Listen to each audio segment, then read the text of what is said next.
thought all animals arrived here unrelated. The world began and then came man, all perfectly created. But then someone looked up a tree and said that monkey looks just like me. So it really was a mystery. I have a dream that one day this nation will rise up and live out the true meaning of its creed. Because I have a dream. My 4 little children will one day live in a nation where they will not be judged by the color of their skin, but by the content of their character. Now is the time. Now is the time. The time. Now is the time. Now is the time.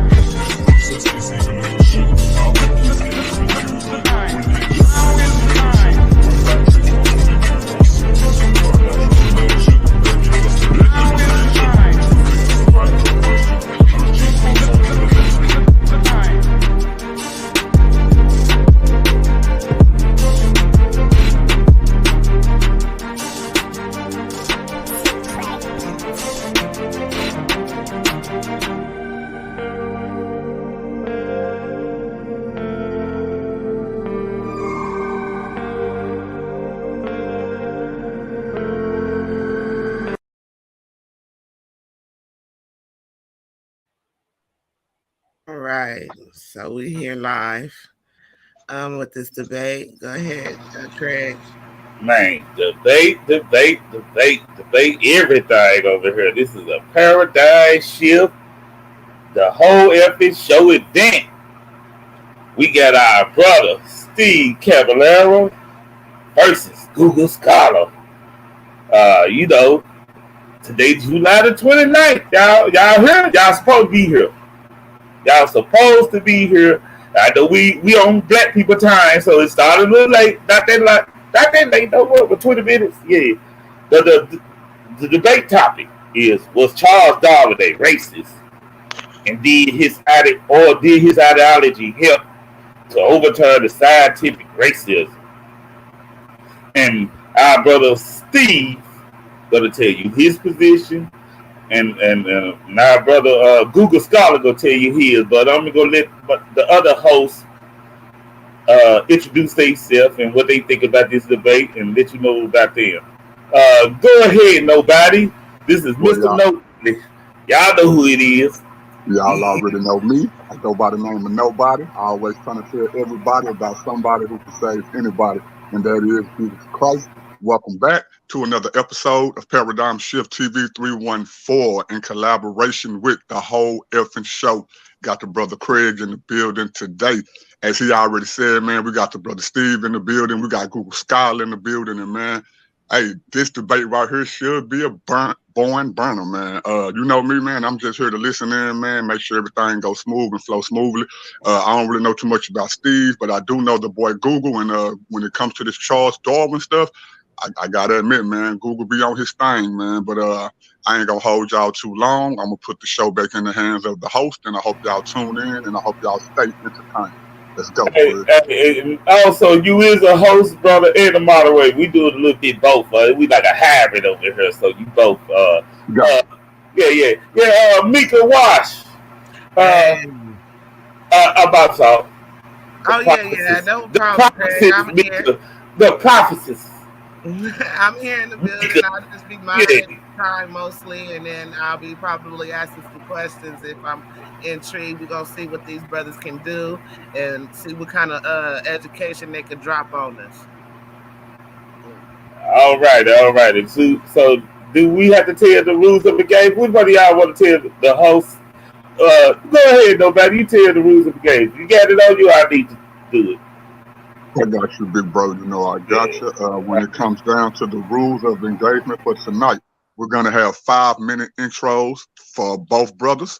The first round is going to be 15 minutes. The second round is also going to be 15 minutes. The summary and the closing is going to be 5 minutes. We're going to have question and answers before the closing, where each opponent gets to ask 3 questions. The other opponent has to answer all 3 questions.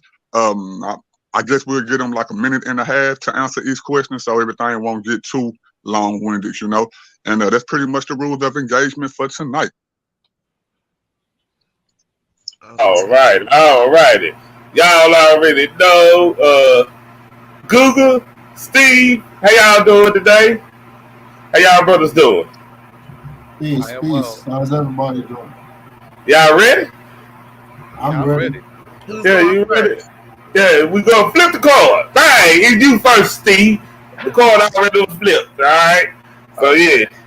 All right. Starting the timer now. Now, do you want to tell us a little bit about yourself before you go in? Just a little bit, man. And how? Yeah. My clock ain't on, right? No, they don't. Not yet. All right. Well, I was asked about my philosophy. I am Kemetic. That's my spiritual practice. And there's a lot more that I can say about myself, but I'll just hold off, and I won't talk that much about myself at the moment. I'll just say that my spiritual practice is Kemetic, and I am a traditional African spiritualist. But when it comes to the science, I do know the science. I do know empirical science because I'm a trained empirical scientist as well. Oh, right. Yes, he is degreed up. He's degreed up, y'all. He's degreed up. Yeah. So, go ahead, bro. Wait, let me get Google out the way too. Do you want to say something right quick, Google, about yourself? For the people who don't. No, not much. You know, everybody already knows a little bit about me. I don't have a spiritual system per se, you know, but I follow science. I believe in scientific literacy, and so that's what I promote. So, yeah, that's good. See you in hell, brother. We gonna be in hell. We gonna be in hell on the yacht with the air conditioning, though. We gonna have air conditioning in our here. But anyway, go ahead, brother Steve. You have 5 minutes. Okay. 5 minutes. All right. I'm gonna amp this up. I'm gonna be in hell with y'all. All right. Okay. So, big up and shout out to the back chat massive. Big up Aurora Phosphor Logos. Ampru Crew 3. Can y'all hear me? We can hear you. Okay, everybody went on mute. Today's mathematics, 5%ers of gods and earth, the nebula, the individuals. I want to big up DMG the poet, Sister Ivory, Mutawa Mugabe, Zerubbabel, the 2 Craigs, Craig Shrugs, Ratchet Craig, Classic Craig, the moderator, Nobody, and Mika. Also my opponent. I want to give my opponent a big shout out just for being here, and we're going to get it in today. I just want to echo the introduction to this and Martin Luther King's voice saying, I have a dream. Can somebody post my first slide, please? Can you get my slide up there? Oh, thank you so much. Okay, so the title, was Charles Darwin a racist who and did his ideas help to overturn scientific racism? Echoes from the past. So my stance, Charles Darwin was a racist, and his ideas did not help to overturn scientific racism. So my introduction, based on the definition of racism, in The Descent of Man in 1871, Charles Darwin makes extreme racist statements even for his time.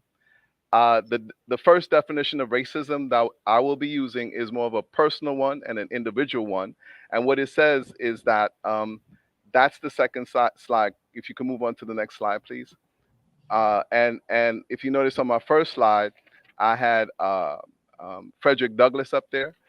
So the overall theme of my presentation is not from the perspective of Charles Darwin and his people and the colonializers, but from the perspective of the people who were being spoken about disparagingly and who did not have a voice. So we don't hear from those people very often.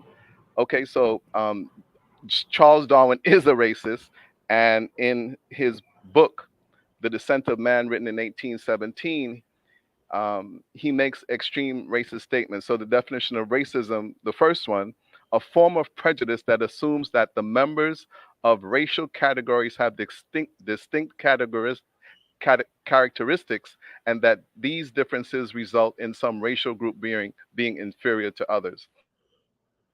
And so this first one, I'm saying that this applies to Charles Darwin and it applies to individuals and is based on prejudice. So to say that just because he's Charles Darwin and he's supposedly the father of evolution, that he wasn't prejudiced, that would be rather far-fetched, and that's also a stretch. And then also, I'm also saying that he did not help to overturn scientific racism. And a definition of scientific racism can be a theory now largely discredited that different racial and ethnic groups have innately differing levels of physical, intellectual, and moral development that distinguishes them as superior or inferior. Now, when it comes to scientific racism, today it's largely discredited because scientific racism is based on, I will just quote my brother Mudawa when he says lookerism. So in other words, it's based on physical characteristics. And why it's called pseudo. Today's scientific racism is literally pseudo because we don't only go with physical characteristics, but also we have genetic evidence and other forms of science such as psychology and sociology comes into play as well. So that is my Charles Darwin was a racist, and he did not help to overturn scientific racism, because if he did, scientific racism would have been exterminated, and it would not have his cousin, Charles Darwin's cousin, Francis Galton. He also coined the phrase eugenics, and eugenics was an entire movement. Then out of the eugenics movement came the phrases like survival of the fittest, and these philosophies resulted, in my opinion, or it culminated in World War II. So if Charles Darwin was helped to overturn scientific racism, Time. those things were not. Thank you so much. Okay. I yield. All right. Hey, Google Scholar, you up next, my brother. You got 5 minutes, man, to give your opening, my brother. The floor is yours once you start speaking. Okay. Am I being heard clearly? Yes. Loud and clear. Okay, so I'm about to share my screen.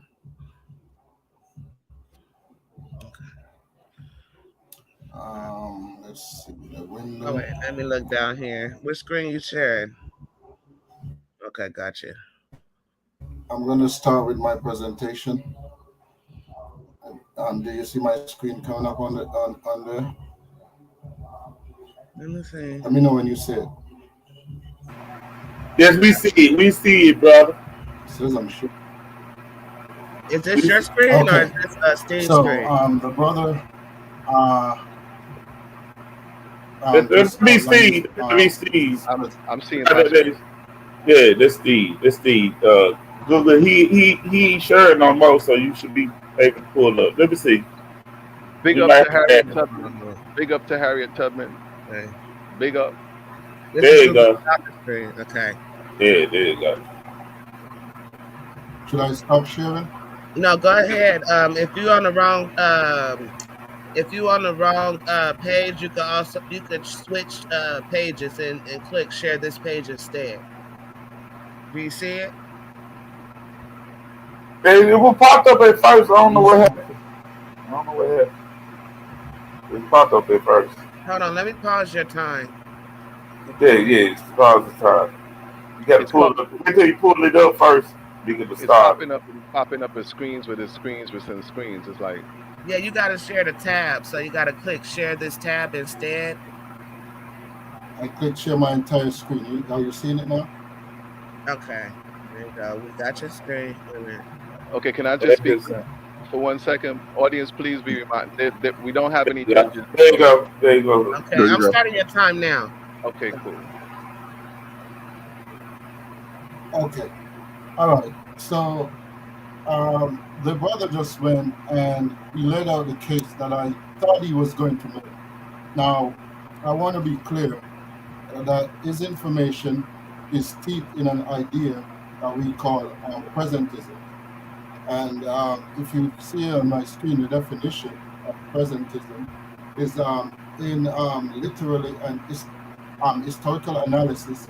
Presentism is a pejorative term for the introduction of present day ideas and perspective into the depictions or interpretations of the past. Some modern historians seek to avoid presentism in their work because they consider it a form of cultural bias and believe it creates distorted understanding of the subject matter. And that is what I saw the brother just did. He went into laying out his case, and immediately he gave his definition of racism, which is a present definition which does not encapsulate what racism was or was considered to be at that time. So bear that in mind when you're listening to the debate and the arguments that the brother has made. So ever since Charles Darwin produced his landmark work on the origin of species, there had been a very fervent attempt within certain circles to cast him as a racist. Presumably, they think by doing so, they can discredit his contributions to science.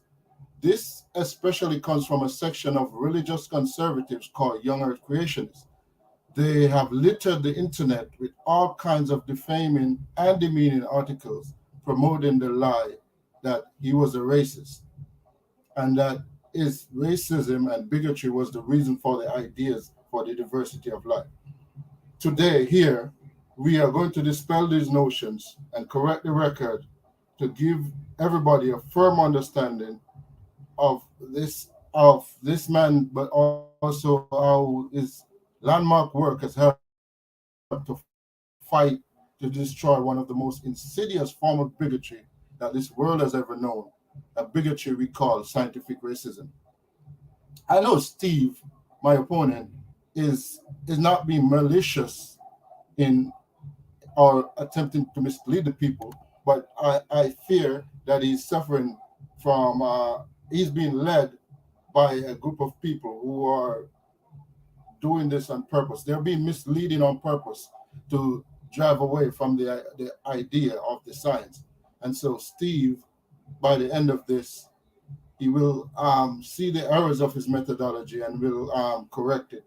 I have faith that he will, because I do believe that he's not acting in bad faith. He's just being misled by the popular opinions that are shared among certain circles on the internet. And if you go to Google and Google was Darwin a racist, you're going to find that the articles that pop up, like 99% of them are going to be from said religious institution that I mentioned. So, was Charles Darwin a racist? Charles Darwin's ideas on evolution and natural selection have often been misunderstood and misinterpreted in relation to race. It is essential to recognize that while some of his writing contain phrases and terminology that may be considered offensive by today's standards, Darwin's views on race were not inherently racist, and we need to keep that in mind because certain words that were used at that point in time, if you hear them today, they would be out of place. But in that time, that was the standard vernacular. That was what was being used. So instead, his work primarily focused on understanding the diversity and interconnectedness of all life forms. So the brother gave definition of racism. Um, it's largely not incorrect, but I think the best definition is the Merriam-Webster definition. It says racism is a belief that race is a fundamental determinant of human traits and capacities, and that racial difference produce an inherent superior of a particular race. So the key part of this is that the differences between the races are Time. inherent. That's your time, sir. Okay, are All you ready? righty. That's time, Brother Google Scholar, and we appreciate you and Brother Stephen for y'all opening remarks. That is Hello? that is the close of the intros. We are about to go into the first round, where in this round, each brother will get 15 minutes to state their position. We're going to start with Brother Stephen. Brother Please, please, Stephen, are you prepared? please, please do not start my time yet. Can I? Please don't start my time yet because I'm not starting my presentation yet. So can Okay. I just say? Uh, Can I just say something Hold on real quick, without? Steve. Steve, you have Okay. a lot of air in your background, it sounds like. That's Ratchet's mic. Let me turn off Ratchet's mic. Okay, there Okay. we go. All All right, right. Brother Steve. So, okay, now if you say something, it Mhm. can't be pertaining to the debate. So, because once you start talking Mhm. pertaining Your to the time started. debate, I got to start your time. Right. So, is this pertaining to the debate? Okay. Okay. So fine. Start my time. I am not attempting to define my opponent. My opponent is attempting to define me, and he can do Ratchet, so. I'm sorry, Ratchet, sorry. go on mute, Ratchet, buddy. mute your mic, Ratchet, while you talk. Sorry. All right. So hold on a second. Let me start my time too. Okay. So my time is now. Are you starting right now, bro? Wait a minute, let Yeah, me yeah, yeah. start you now. Now, All right, go. hold on. Everybody, Okay, go ahead, okay, brother. Your time has okay. started. Yeah. So echoes from the past. Here is can you Harriet Tubman, and can you move on to my next slide, please? Okay, give me a second. Okay. And here we have uh, George Washington Carver. And the theme of my presentation is giving Black people a voice, particularly the Black people of that time. And the question is, Black people of that time, would they refer to themselves as savages, as Charles Darwin referred to them as? They didn't have a voice. A lot of them didn't have a voice, and I don't think they would call themselves savages. So the title was Charles Darwin a Racist, and did his ideas help to overturn scientific racism? By using the historical context and definition of racism, I will show that Charles Darwin was indeed a racist. Now, this definition is not my definition. This is the definition from the internet. And again, I say, so this definition here talks about prejudice. And to say that Charles Darwin wasn't prejudiced, that would not be true. So, racism, a form of prejudice that assumes that the members of racial categories have distinct characteristics, and just judging someone based on distinct characteristics makes that is a pseudoscience and scientific racism, and that these differences results in racial groups being inferior or inferior to others. Today we wouldn't. Today we know that it's not exclusively distinct characteristics, but today we know we would more say nature versus nurture. When we say nature, we're talking about genetics. Nurture, we're talking about our experiences in life, and that we know that it's a combination of both that determines a person's a person's personality or personality development. So it's not as Charles Darwin was, because Charles Darwin didn't know about the sciences that we have today. He didn't know about genetics, and he wouldn't define nature as being a genetic component. Okay, so based on his actions, by writing these prejudicial words below that express his thoughts, emotions, and ideas, Charles Darwin was indeed a racist. I am quoting a book that he wrote in 1871, right? In The Descent of Man, published in 1871. It's not my presentism or presentationism, as my opponent attempts to define me. This is what Charles Darwin actually wrote in a book. Darwin writes, at some future period, not very distant as measured by centuries, the civilized races of man will most certainly exterminate and replace throughout the world the savage races. Ask yourself, who are the civilized races? If you don't know, the civilized races would be the Caucasians, and maybe the other dominant groups who are out there colonizing and causing war at that particular time. Who are the savage races? The savage races would be those who are being colonized, such as Africans, black people who were enslaved.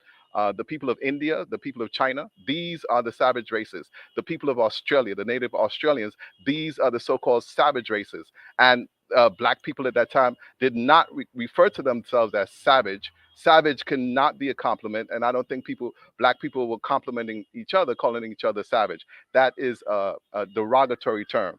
Today, yesterday, at no time should we be accepting the term savage. At the same, I'm continuing with Charles Darwin's quote from his book in 1871. At the same time, the anthropomorphous ape. What is an anthropomorphous ape? He's referring to black people being like monkeys, human like monkeys, will no doubt be exterminated. He's also saying killing all of the black savage monkeys. And when you look at it historically, this has been the agenda of Charles Darwin and other, or at least this is what Charles Darwin is subtly promoting. But this has been the agenda of specific groups of people historically. The break will then be rendered wider from it, for it will intervene between man and in a more civilized state. Who's in the more civilized state? The Caucasian and the European, who's going around killing people and causing war. So this is Charles Darwin's interpretation of what it means to be civilized. I'm not talking about his science. I'm not attacking natural selection or Charles Darwin's science. I'm going after what he wrote, his own words, right? In a more civilized state, as we may hope, than the Caucasian and some ape as low as a baboon. So comparing black people to baboons instead as at present between the Negro or Australian and the gorilla. Next slide, please. Big up to George Washington Carver. Next slide, please.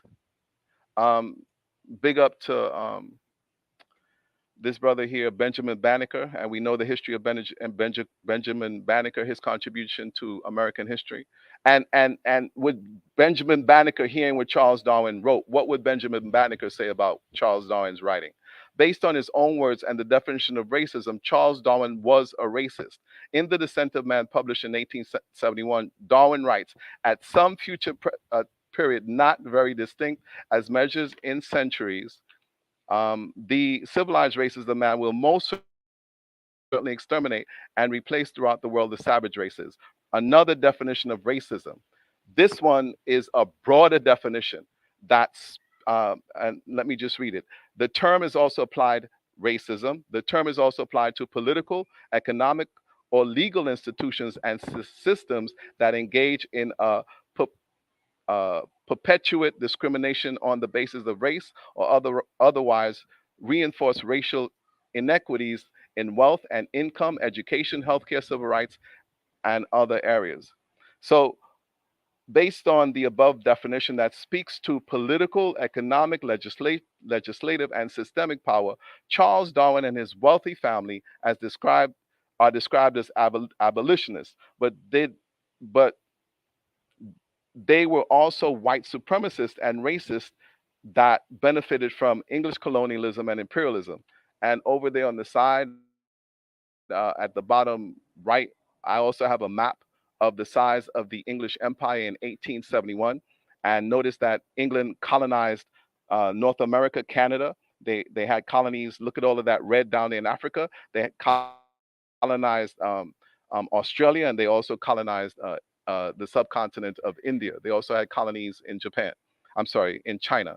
So what I'm saying is that this understanding of white supremacy was pervasive and accepted, but black people weren't accepting white supremacy. White supremacists were accepting white supremacy as being a natural order and being hegemonic, meaning imposing on other groups of people. But some people who were savvy were not willing to accept that white people are superior. Many of us rationalize and make excuses for racist behavior and institutions as though they are specific to a moment in time, like the Stockholm syndrome, where the victims blame themselves for their own victimization. A colonial mentality is the internalized attitude of ethnic or cultural inferiority felt by people as a result of colonization. For example, them being colonized by another group. It corresponds with the belief that the cultural values of the colonizers are inherently superior to one's own. The term has been used by post-colonial scholars to discuss the transgenerational effects of colonialism present in former colonies following decolonization. So, some of us today, a lot of us have been colonized. Some of us today, inherently, whether or not we realize it or not, we do think that the culture and the civilization of the colonizers are superior to our own. And then we make these arguments that anyone who is attempting to say that it's not, that somehow or another they're attacking the the colonizer's science. I'm not attacking the colonizer's science. Science is science. Science belongs to no one. I am going after the individual, and in this case, the individual happens to be Charles Darwin, who was a racist. Can you go on to the next slide, please?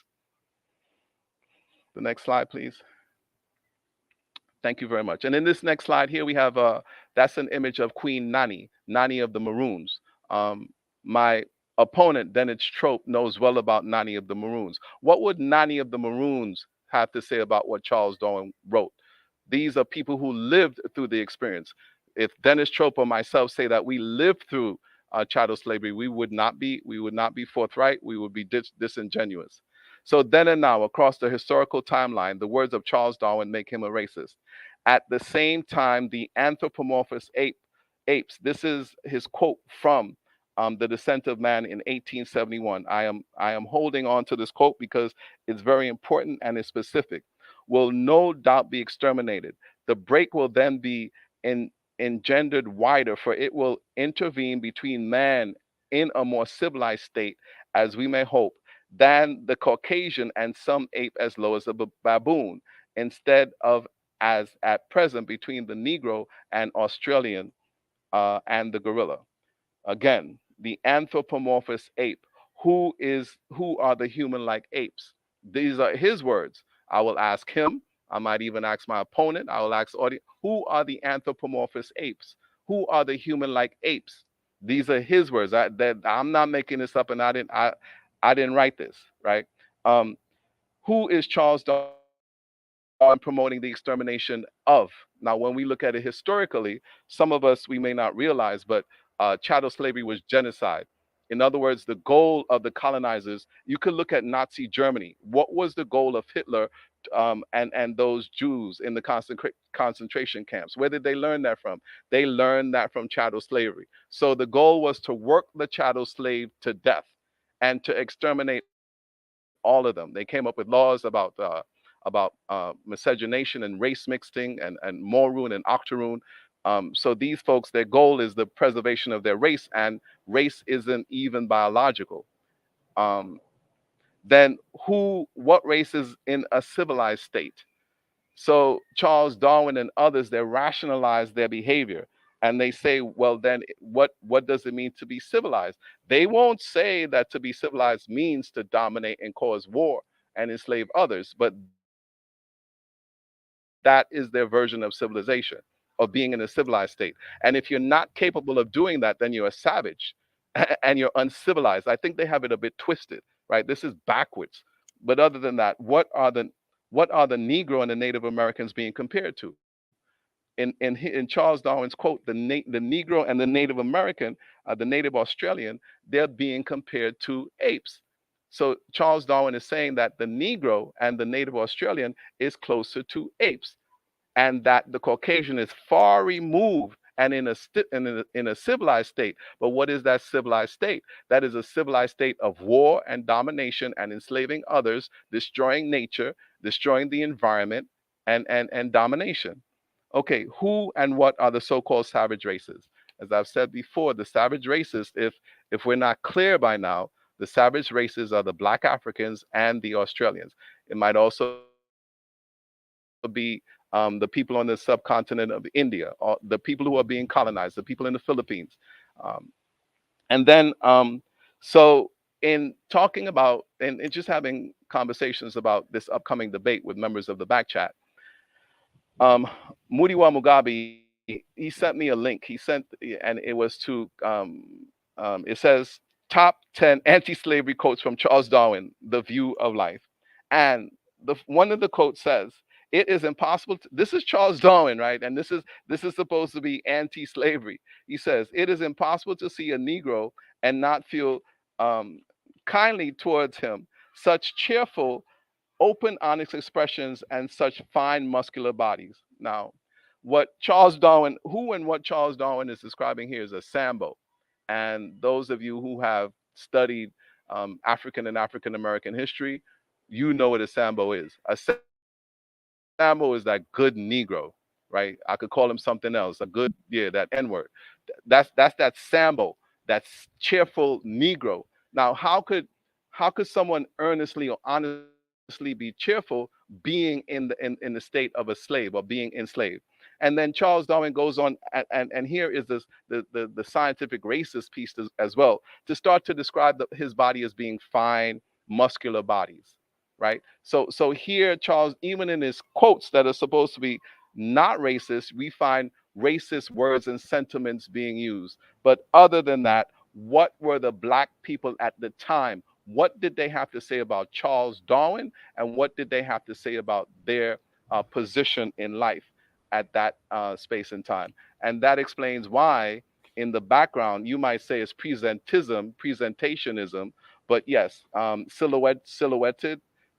I have Harriet Tubman, Frederick Douglass, George Washington Carver, Benjamin Banneker, and I am attempting to give black people a voice.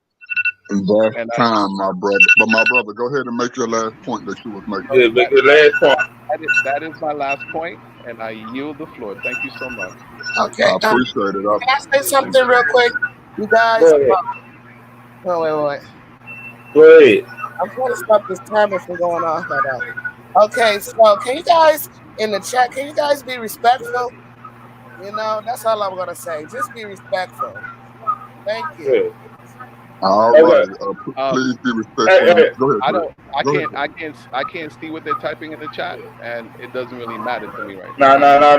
They be critiqued. It ain't just totally out of thing. They ODing? Yeah, they just talking trash. They talking trash on both ends. On both ends. So it's both ends. Yeah, so we back chat warriors. We back chat warriors. So yeah, we back chat assassin. So it ain't nothing. We know most of them back there anyway. So Craig, bro, you got a whole lot going on in your background, bro. What they got going on? A lot of noise. It's real loud, bro. Like it sounds like air and all kinds of stuff in the background. Okay, I just want to say one thing right quick. I'm gonna let y'all handle this because I do have a lot. I had to reposition myself. So I'm gonna let y'all go to handle, but that was fine, Steve. But I just want to see how Google go respond to this. This all. So yeah, go ahead. No man. I got it. Google, I got it. On my time as soon as my screen. Just go ahead and share it now. That way I have it prepared for your time. If you have a screen, Google Scholar. All right, Google Scholar, like she said, if you have a screen, go on and share everything now, so everything can flow kind of smoothly. Yeah, we got to kind of get a little order going on up in here, so everything can flow a little smoother than how it's been flowing lately. But yeah, Google Scholar, bro. Of course, this is the first round. Steven just finished his opening in his first round. Now we are about to go to the brother Google Scholar. Google, we've seen it, and it went. Yes, you're showing it right now. It's black. Bunch of tabs open. Okay. Yes. Yeah. So get to your tab that you want to share first, Google Scholar. Before she starts your time. Hold on, wait, no. You're not there yet, Google. Pull your first slide up. Pull your slide up and share the screen. Okay. You got it? No, hold up. I won't start the time until your screen is there. It's a black screen, Google. Are we there? No, you're not on your slides yet, brother. You want to share if your slides is on your desktop, you want to share your desktop, right? You want to share the desktop tab.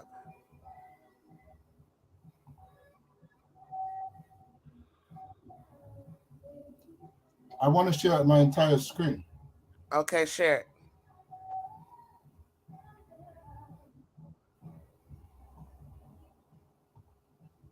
When you pull up your PowerPoint, then do the click to share screen thing.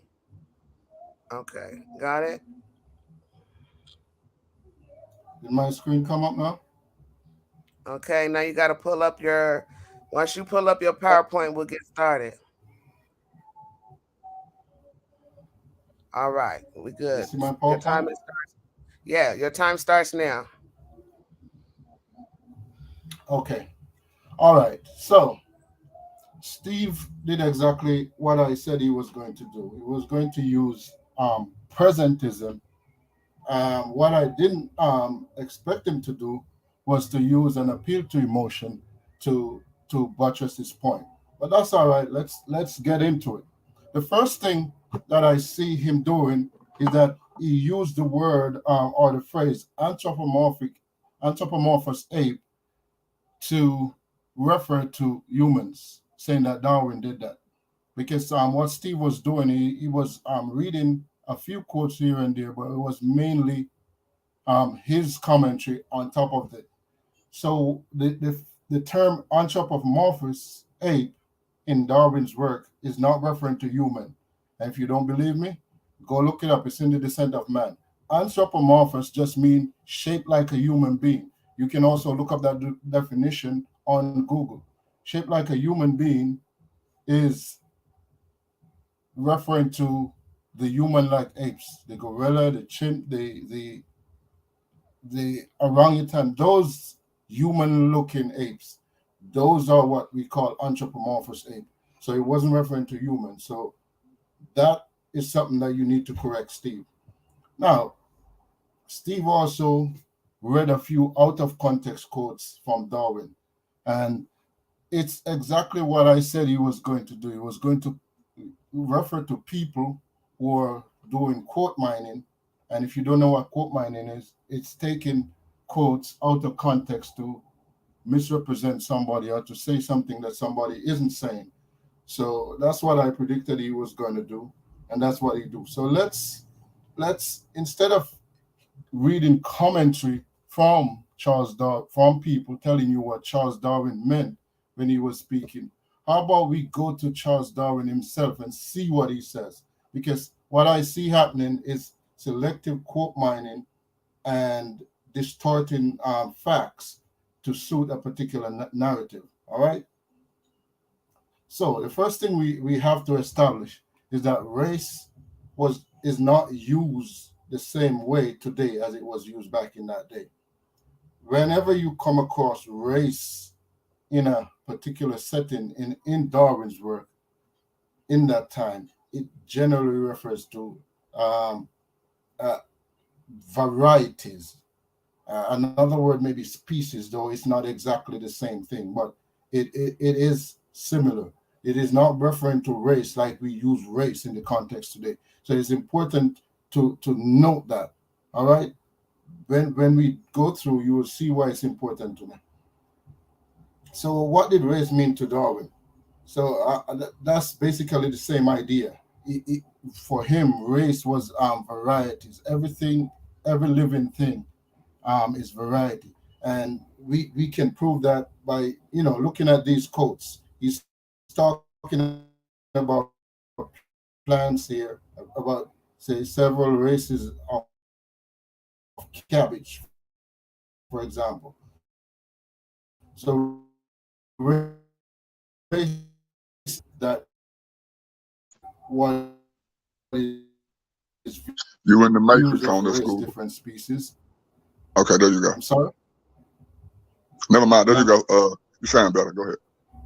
Okay, so his view is that people cannot be classified as different species, that all races are related and have a common ancestry.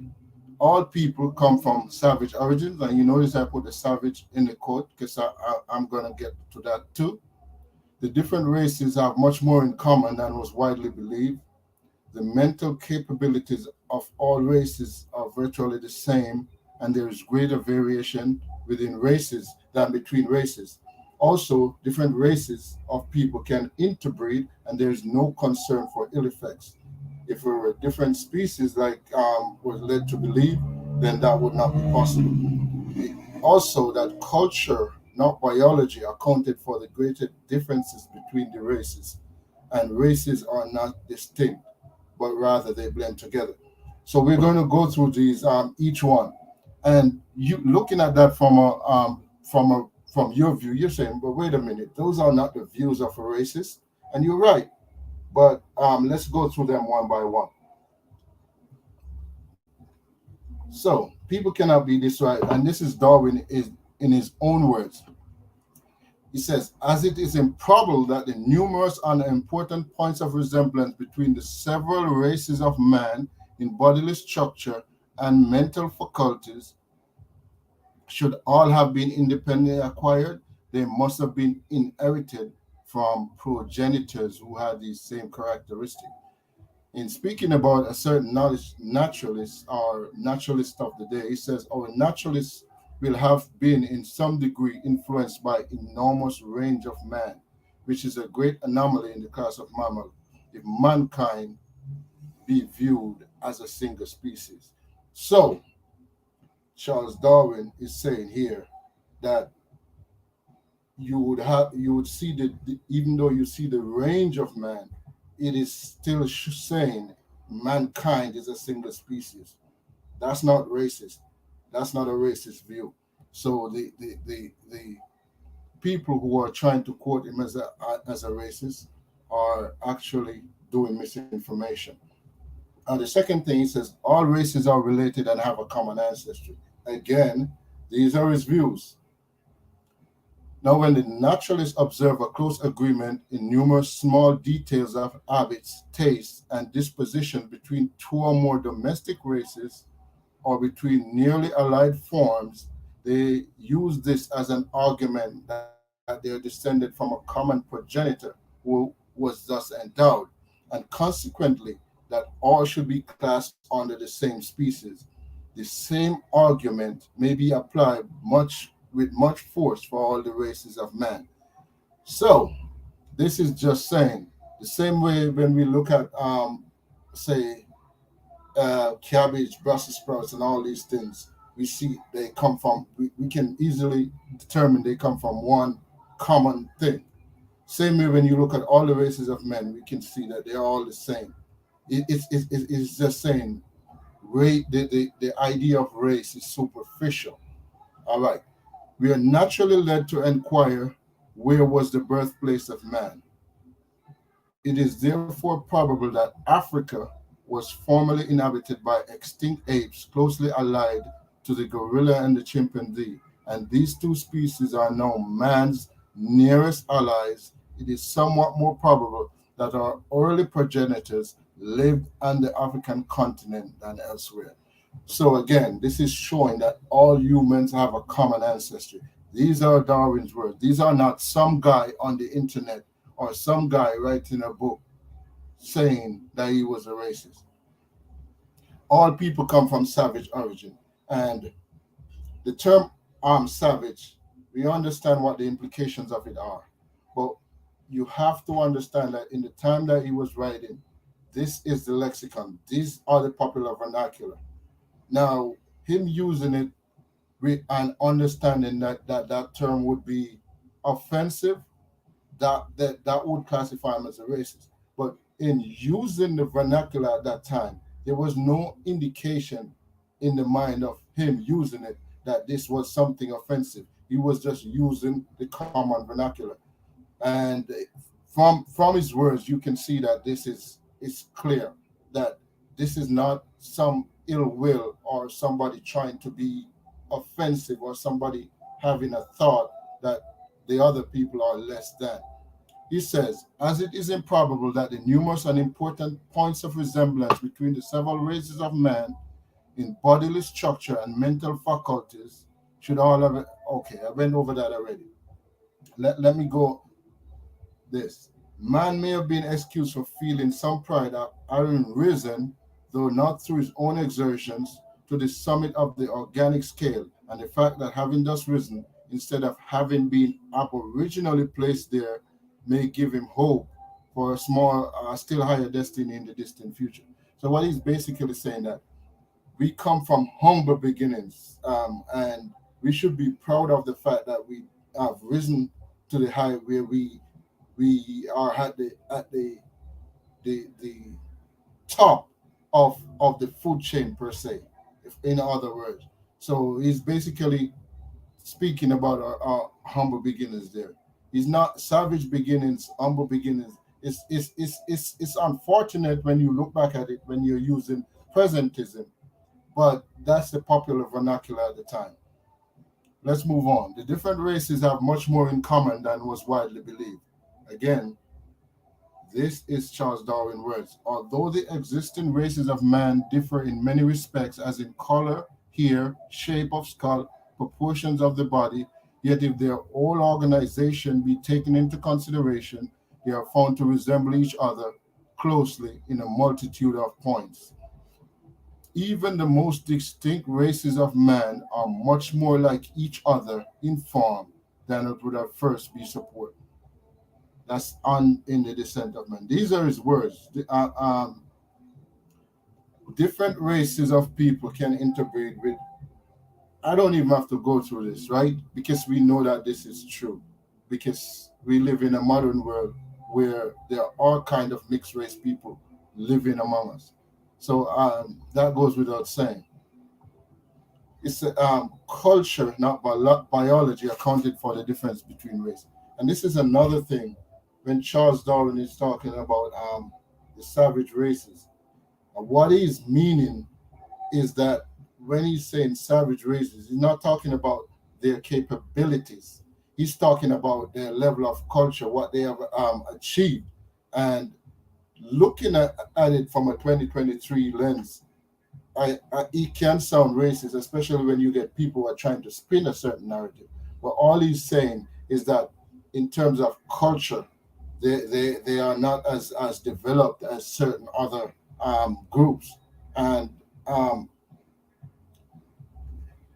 you can look at that and say, well, that's saying something. But the fact is, if you look at certain cultures, their culture is not as developed as other culture. There's nothing racist about that. And let's get into the final, because this is the most important. The mental capabilities of all races are virtually the same, and there's greater variations between the races. I read the first part of that quote already, so let me read the second one.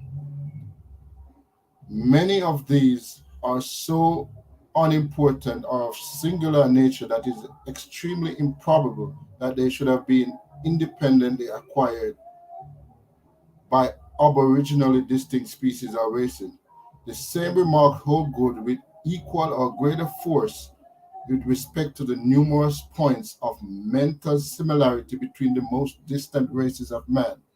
The American Aborigines, the Negroes, and Europeans are as different from each other in mind as they are as any three races can be named. So basically what he's saying is that the differences between the races are superficial, and there's virtually no difference. We are the same, especially when it comes to mental similarity. So read that and tell me that, yeah, those are the words of a racist. And let's go to some other course, because not only was Darwin a scientist and doing science and looking at that, he was also somebody that was against slavery. So these are his words. Some few, and I am one, even wish to God, though at the loss of the millions of lives, that the North would proclaim a crusade against slavery. In the long run, a million horrid deaths would be amply repaid in the cause of humanity. Great God, how I should like to see the greatest curse on earth, slavery, abolished. Now, that's time, Google. But God finish your point. Yeah, God finish your point, bro. Yes. Now, do you all think I still got But him for a looking at minute. these quotes, Go ahead. I'm sorry. looking at these quotes, that these are the words of a racist. A racist saying that the greatest curse on earth he wants abolished, which is slavery. Think about it. Or is he a racist, or is he being spun as a racist by people who have nefarious intentions? Thank you. Okay. Appreciate you, my brother. Go ahead, Mika. What you finna say? No, I still had him on for a minute longer, so I didn't. My timer was still 44 seconds in, but I that's think cool. He before that finished his time. point. Um, it's an interesting Hey, debate here. yeah, it's Okay. just yeah, it is very interesting. It's no clear down. My background, Yes, I have to show. Clear. yes, sir. Okay, Yes, okay. sir. Okay, yeah, this is an interesting debate. I just want to let's send out a few shout out to people who watching. Y'all see who watching out there? We got Yeah, Gideon Block out there. the chat is going up, and they are Shout going out to Gideon crazy Yeah, Block. over this here. It yeah, is so indigenous funny. black man. We Shout got out to Gideon Block, yeah, Gideon Gideon Block, indigenous black man on here. We IBM. got yeah. We got Make me stay wrong, but big up IBM. Juju, yeah. Let's go back to Juju, the yeah, Juju in Juice the Temple. house. Hyperist. Who else we got in here? Mega Rude Boy, get was it Yeah, Gideon Block? yeah, the Dirty Brew. That's my little homie right there. That's my little homie. I Yeah, don't know He. who is Little Lucifer. I'm scared of that person. That's Booty Wop. That's Booty Wop. Booty Wop gonna be up here soon. Yeah. Yeah. That's Booty Wop. What's up? Shout out to Booty Wop. Okay. We got Tamika Wunsch. I think she's a Yes. moderator on Paradigm Shift. Yeah. Mika Watt. Shout out to Mika Watt. Lord of the And she a Hebrew sister too though. Okay. Also, yeah. But I'm the real number one Mika though. Oh Lord.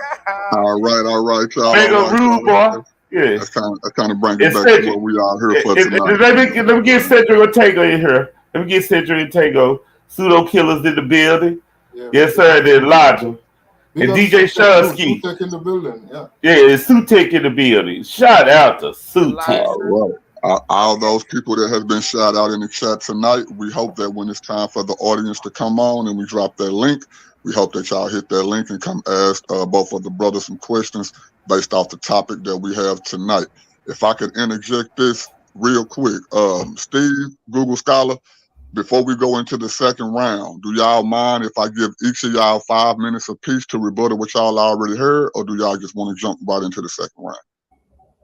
It's up to Steve. What you think, Steve?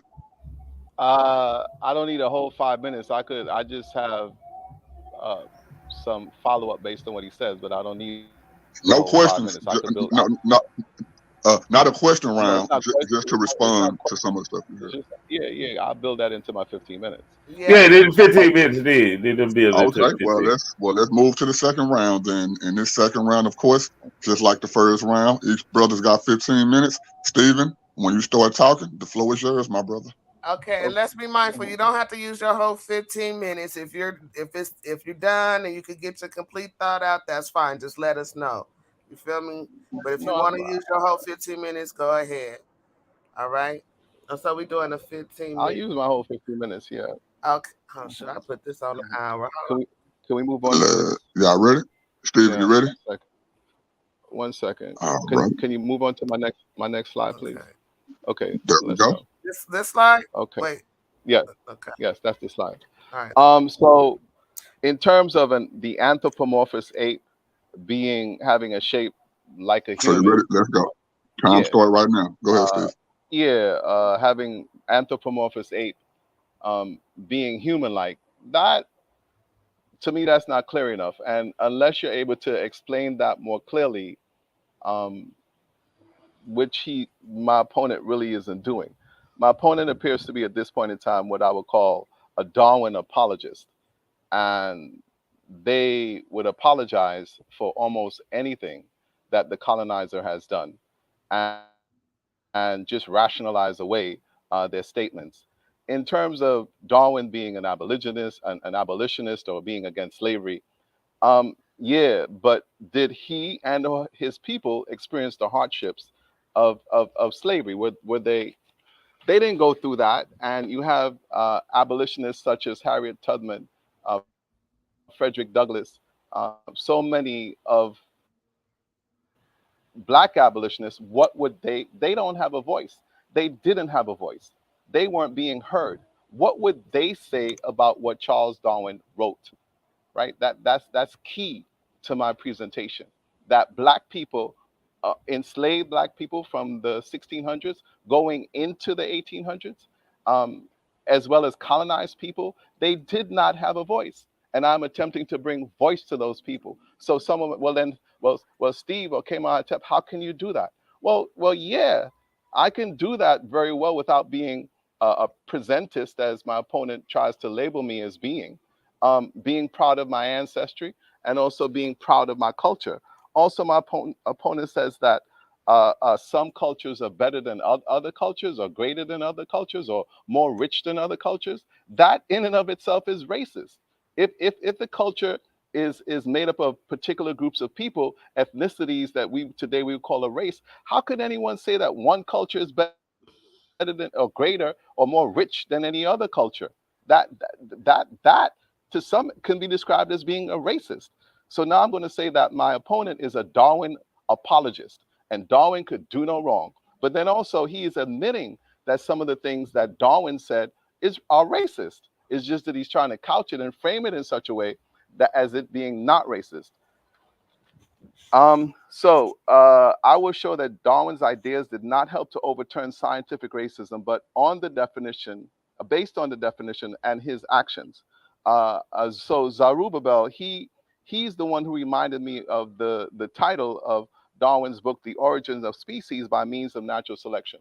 Now, in this book here, Darwin didn't write much about people. He mostly wrote about what he observed on the Galapagos Islands. But notice he also says, or the preservation of favored races in the struggle for life.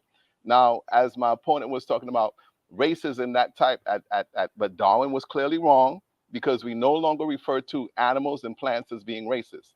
Races, right? Today, there's only one race, and there's the human race. So the way that people, Europeans, Caucasians, viewed things in the past, and the same way that they view things today, is that it's all about competition, and that the strongest one is going to survive. And what the strongest one is going to do is that they're going to dominate and exterminate the weaker ones. That is, but oddly enough, nature does not function that way. So clearly, Charles Darwin had a perverted understanding of nature. I'm not going after natural selection. He was correct about natural selection, but also the way that Europeans, and we see not remnants, it's clear, it's obvious today, they're coming from a place of scarcity. There ain't enough to go around, so we need to hoard all of this, and later, for the people who don't have, well, then just let them die. And this is how civilized races of people function. Well, that being the case, I'm glad I'm a savage. I wear the moniker around my neck. I belong to a savage race. Scientific racism. Getting back to my presentation, the theory, now largely discredited, that different racial and ethnic groups have inherent different levels of physical, intellectual, and moral development that distinguish them as superior or inferior. So scientific racism, it's still around today. Scientific racism has weaved its way into the educational system, where our own children in elementary school and high school, they're really not taught. They're learning about European history.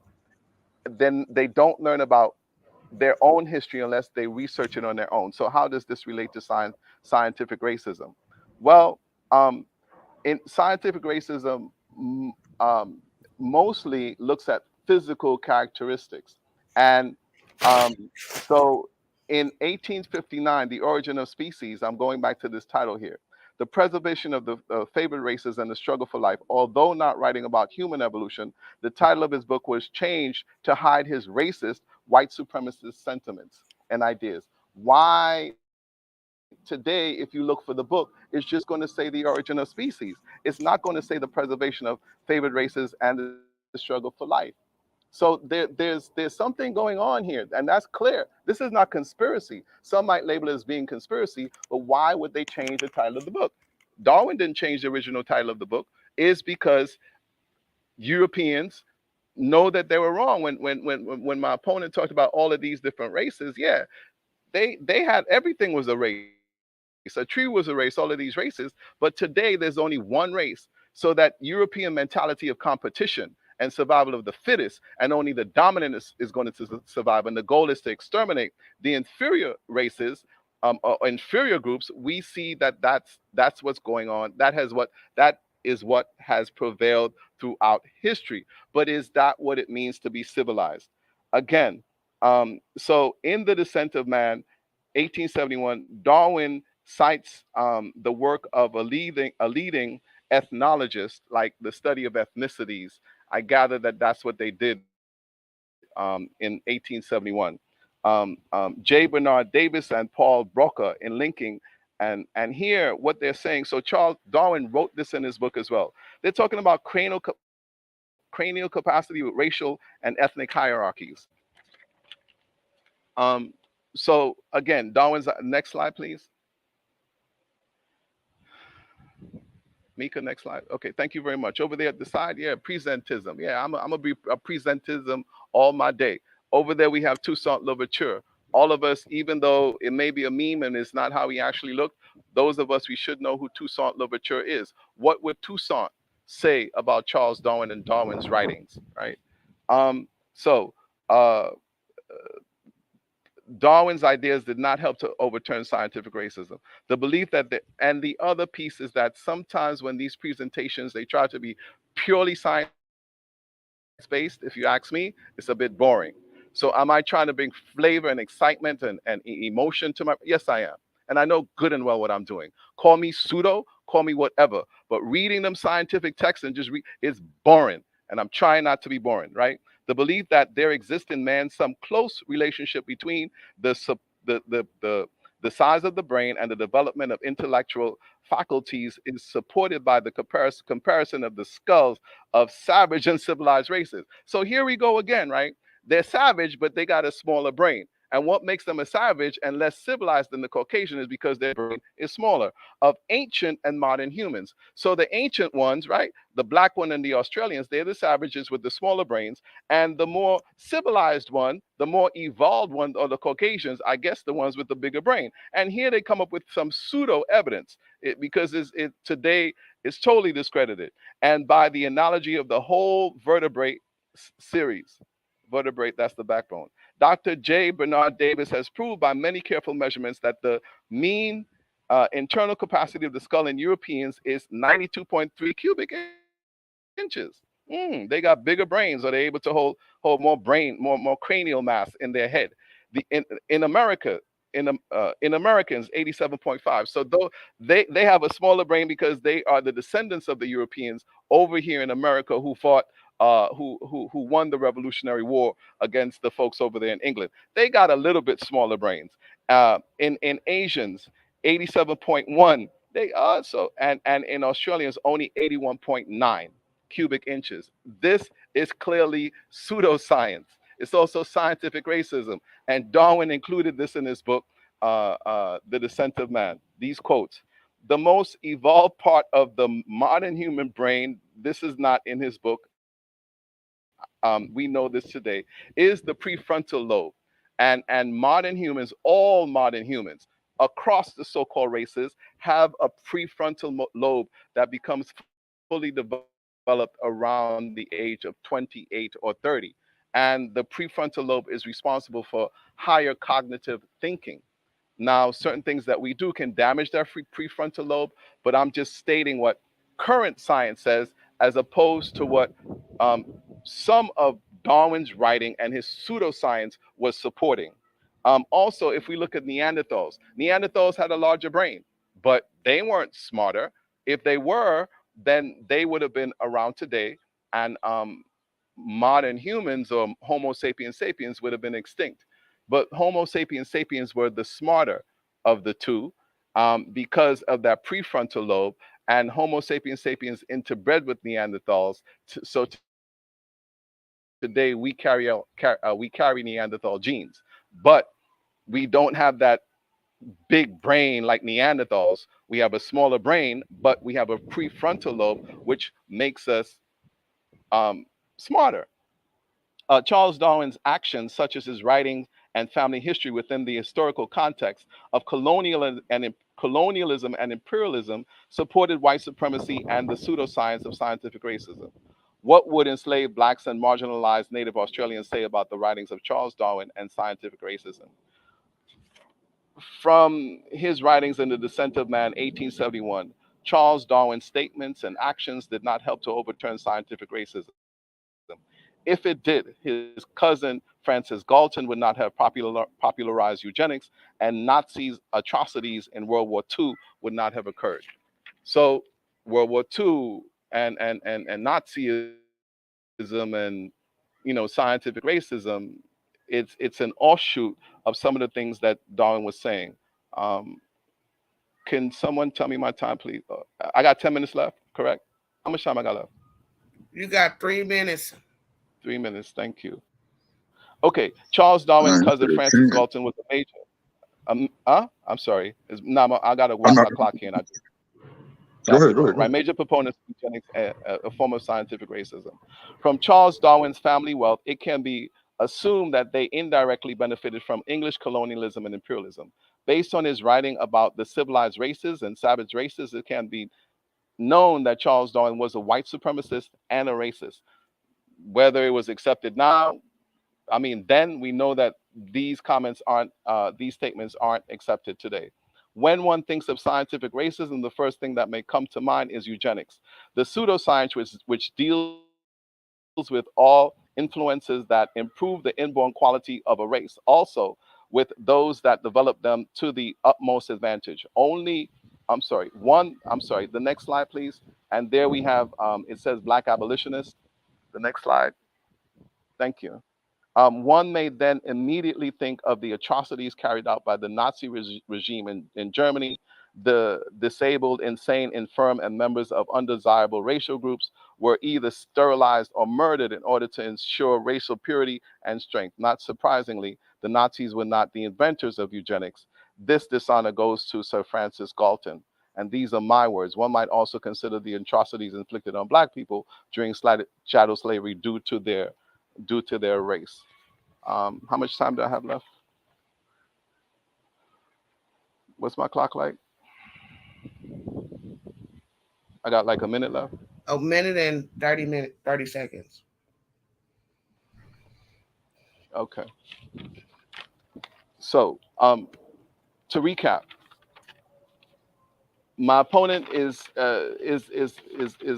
in many ways, in many respects, apologizing for what Charles Darwin wrote. I'm not disputing natural selection, which is one of he wrote about, but people knew about natural selection for thousands of years. Charles Darwin did not invent natural selection. He coined these phrases for Europeans. So some of us, we just have a Eurocentric mindset, and we promote that Eurocentric mindset, and no one should say anything contrary or contradictory to that European mindset. And I am just presenting an alternative view to the dominant Eurocentric mindset. And those of you in the audience, if you so choose, you may want to accept that Eurocentric mindset as well, that Charles Darwin was not a racist. But clearly his science was not up to date in calling animals and plants races, because today we know that they're not races. There's only one race today, and that's the human race, but it is a competition. The European sees everything in terms of competition. All right. Thank you so much. Time. I yield. Well, that's time. That's time. That was a lot to unpack right there. Okay. Yeah, that was, man. We appreciate you, Brother Stephen, man, for your second round. Google Scholar, if you're ready to put your screen up on the screen, show your screen real quick. Okay, give me 1 second. Let me do it again. Okay. Let me know when you see it. Okay. And let me say, wait, man, that was good round, Steve. But I want to see what Google got to counter it. So go ahead, Google, do your thing. Wait, man, that was good round, Steve. Okay. So yeah, y'all see his screen? You hearing me good? You hearing me good? Yes, Yeah, sir. we hear We you. can hear you good. Okay. All right. This second round was supposed to be, does Charles Darwin... Hold up, Google. Hold up, Google. Hold up, Google. Hold up, Google. Okay, there you go, Google. There you go. Okay, cool. Your time starts now. Wait. Let's start. Okay, I got you started. Start now. Yes, this second round was supposed to be, did Darwin's ideas help overturn scientific racism?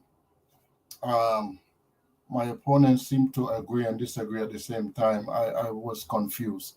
But first, before we go into that, let me get him up out of here. The first thing he said when he started his round was the title of Darwin's book about the preservation of the favored races.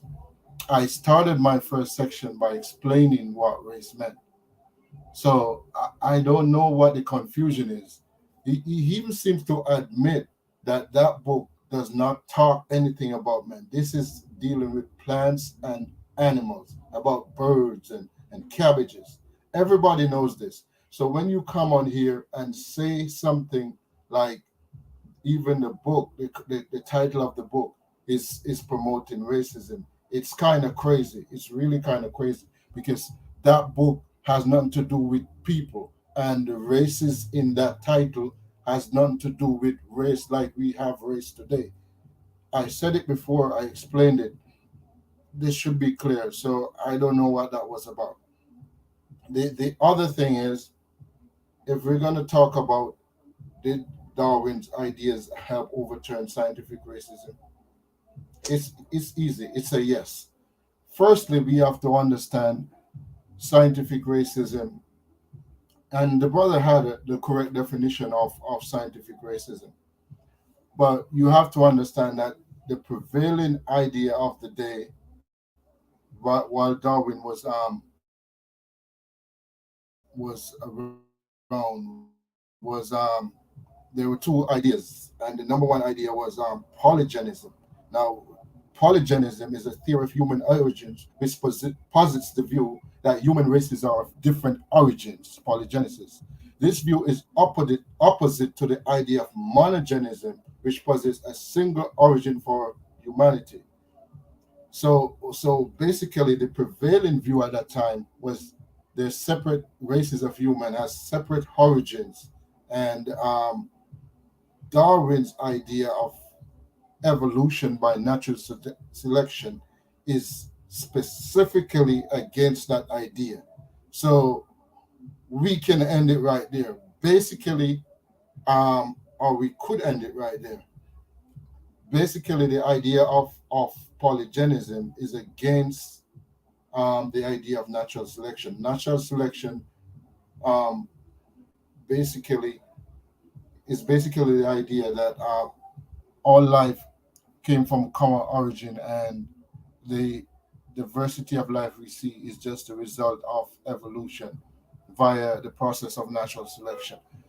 So it is clear that his ideas and the idea of natural selection help dispel the idea of scientific racism, which was, I'm not going to say it is the only factor, nobody is saying that, but it's one of the factors that helped overturn that idea. Because if you look at what was happening, most of the thinkers from back then had the idea that different races were of different origins, and the different races have inherent qualities that were given to them. Um, and one of the great thinkers of that time, a certain Thomas Jefferson, had the idea, or at least early on in his career, had the idea that blacks were inferior to whites, and he gave that. So I'm not making up the idea of scientific racism being there.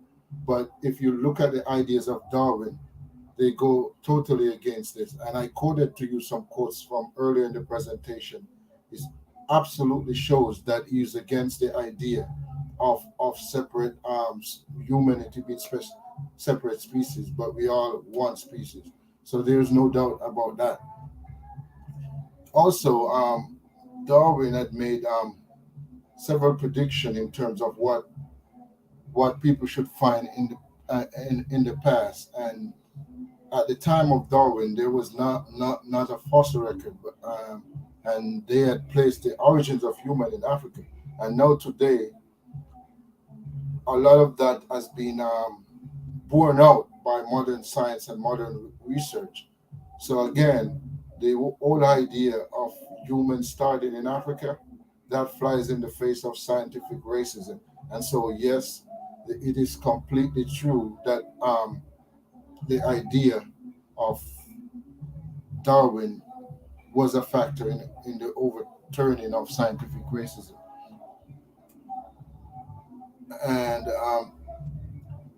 another part of scientific racism was that if humanity are different species, then we would not be able to interbreed. And if we did, and if we were ever able to interbreed successfully, then there would be like the defects in like because of the differences between the species. There would be infertility for one, and there would be certain genetic defects in the offspring, like sterility and stuff like that. And so Darwin had argued that there is no such effects on it, proving that humanity is one species. And so, yes, the whole idea is that his ideas overturn scientific racism. But to put it in context, if you notice the people that Steve went to quote are people who have an agenda against evolution being true. And so because of that, they have opinions that are based on selectively editing his words to try to make him look like a racist. I have given you several quotes from Charles Darwin. There's no doubt in my mind that based on the quotes that I've given you, you have seen that this is someone who believed that all humans came from a single origin. He believed that the difference between the races are not that significant, they're trivial. And he also believed that he also believed that the humans came out of one source, came out of Africa. So if those are the ideas of a racist, then who is not a racist? Right? There are many people that have actually relied on the works and ideas of Charles Darwin, and many people that we look up to in this community have also used the works of Darwin to buttress their points and their ideas. So for him to make the claim that Darwin, who came from a family of abolitionists, who was married to a woman that was an abolitionist, and who has not only in his public work but in his private correspondences have detested the idea of slavery, is a racist, then I don't know what to tell him. He also went as far as to bring up the idea of his cousin, Francis Galton, who was the father of eugenics. Again, that strategy is called poisoning the well or muddying the waters. I don't know for sure which one, but take your pick. Francis Galton is not Darwin. They don't have the same ideas. I'm sure, I am 100% sure that each one of us have family members right now that have ideas that we do not agree with. So to bring up Francis Galton to say he was a racist, so that means Darwin was racist, is the, I don't want to say it's a dumb argument, but it's not an argument that I expect Steve to be making. And in conclusion, Steve agreed that natural selection is, he agrees with the idea of natural selection. Natural selection goes against scientific racism, and natural selection was Darwin's idea. So Steve, by extension, would have to admit that Darwin's ideas help overturn scientific racism. I'll end it there.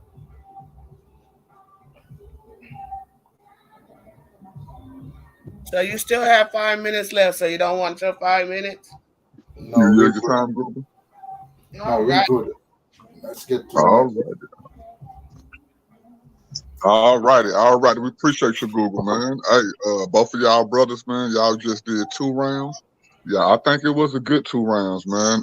Some of the stuff probably went over a few other people in the chat heads, man, because both of y'all got people on fire for y'all, man. They giving y'all love just as much as they throwing the negativity y'all way, man. But we want to give each of y'all 5 minutes to sum up both of your first round and your second round. And then after that, we're going to get into the question and answer round where each of you will be able to ask 3 questions and the other person will at least have a minute and a half to answer those questions. Go ahead, Craig. I just heard you pop in. Hey, nah. Let's show Steve, do you need a whole 5 minutes to wrap up your round? Because Yes, this sure did. yes, I need a whole 5 minutes. Oh, you need a whole 5 minutes. Hey, Okay. man, we He got to go by finna the use format. all Yeah, his go ahead. Hey, Steve gonna use all his time. Yeah, my fault. I'm a debater. I'm not yielding You a no time debate. to my, yeah, I ain't I You got yielding you. no need time. no time. Yeah, No, I I'm not got you. yielding no time to my opponent. I'm not doing that. Okay. Well, here's the Okay. thing, right? It don't take all. I mean, some people don't need that much time to convey a message. So let's not think of it as yielding. Let's just think of it as just getting our point across. Okay, No, Yeah. I need that's 5 exactly minutes. what it is. Uh-huh. That's exactly what it is. You know, when a person give up their time, yeah, they think that they have done enough for them to be able to give up, no matter what the rest of their time is. So yeah, yielding can Nice. be seen as a strong suit. So Yeah. Nice point, y'all. Nice point. Y'all made a nice point with them. I'm glad that y'all made that point. Go ahead. Before we right, start we real finna, quick, I just wanted to acknowledge that some people want to do some debates, Craig. So you might want to look in the chat and set up some more debates. I see people want to get on the platform. So if y'all want to get on the platform, y'all know who to hit up. Hit up Craig or DMG or the other or Classic Craig, right? Yeah. Nobody is a important party. Yeah, nobody. He hit him up too. I am the Yeah. co-host, Paradigm Shift Yeah. TV Yeah. Yeah. 314, Yeah. representative. You know what Yeah. I'm Yeah. saying? So yeah. So to But start, you ready? You want your screen shared again, Steve? Yes, please. Okay. you got 5 minutes, my brother Steve. You're going into the summary of your first 2 rounds and Okay, closing. the next slide, please. Wait, let me start you on the next slide. Okay, your time Yes. starts now. Okay, so Time starts now. there we have your Sojourner Truth, who was a real abolitionist, not Charles Darwin, who ain't experienced no slavery. He didn't have the experience. But other than that, my opponent agrees with the definition that I used of scientific racism. But he did not prove his point that Charles Darwin did not support scientific racism. Today, we know that just making assumptions about groups of people based on physical characteristics, that is scientific racism, and that is pseudoscience. What did Charles Darwin have to go on other than physical characteristics? In terms of eugenics, yes, so the phrase was eugenics, but also it was called social Darwinism, right? So they appended or attached Darwin's name to eugenics as being social Darwinism. I did not do that. Also, Charles Darwin coined the phrase natural selection. Charles Darwin did not invent natural selection. Natural selection existed for thousands of years before Charles Darwin. If I may I help you to understand what natural selection is? Nature decides which organisms will survive or die based on their ability to adapt to environmental change. Those that survive, meaning that they have some trait that enable them to adapt to a changing environment, will pass on that trait to their offspring, and then their offspring will also survive. That's what natural selection says, that nature is the selecting agent. Okay, but that is not to say that other groups of people didn't understand this for thousands of years before Charles Darwin. But other than this, my opponent could have clarified that for you. Also, in terms of evolution, a slow, gradual change over time. That's what it says. Anybody want to say something different about evolution? Well, go right ahead. But that's what evolution says. That's what natural selection says. And Charles Darwin, he just coined that phrase. He didn't invent natural selection. Nature existed for thousands of years before Charles Darwin, and you had thousands and thousands of people studying nature before Charles Darwin and Europeans. Even today, we can see that Europeans don't understand nature. If they understood nature, they would they are today. Conclusion, 5 minutes. Wait, I was just pausing you because your mic keep going in and out. I don't know. I paused your time, so I'm gonna resume it right now. Okay. How much time I got? How much time I got left? 2 minutes and 30 seconds. Hold on. 1 second. 1 second. Just give me 1 second. Okay. Okay, let's go. You ready? Okay. It is said, yes, it is said that Charles Darwin and his family were abolitionists, but they endured the torturous hardship of genocidal chattel slavery. The greatest abolitionists were revolutionary black slaves themselves, who toiled under treacherous chattel slavery, but burnt masters' fields and the big house in uprising and revolt. Sojourner Truth. True abolitionist. What would black slaves say about Charles Darwin and American whites who passed legislation saying that black people have no rights that whites must respect? Give a voice to the marginalized black people who were not accepted by Caucasians as equals, but lived and felt the hardships of murderous chattel slavery.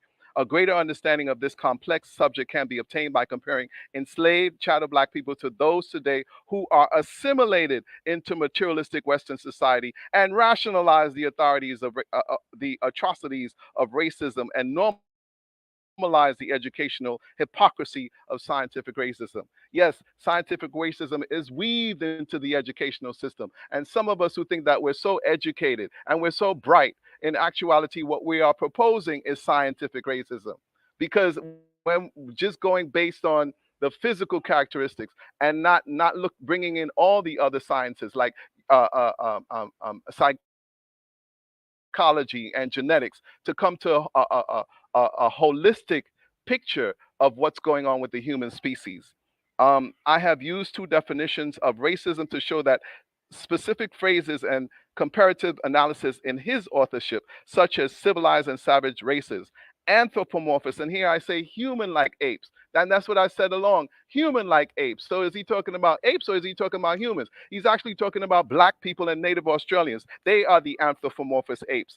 And preservation of favored races personally makes Darwin a white supremacist and racist.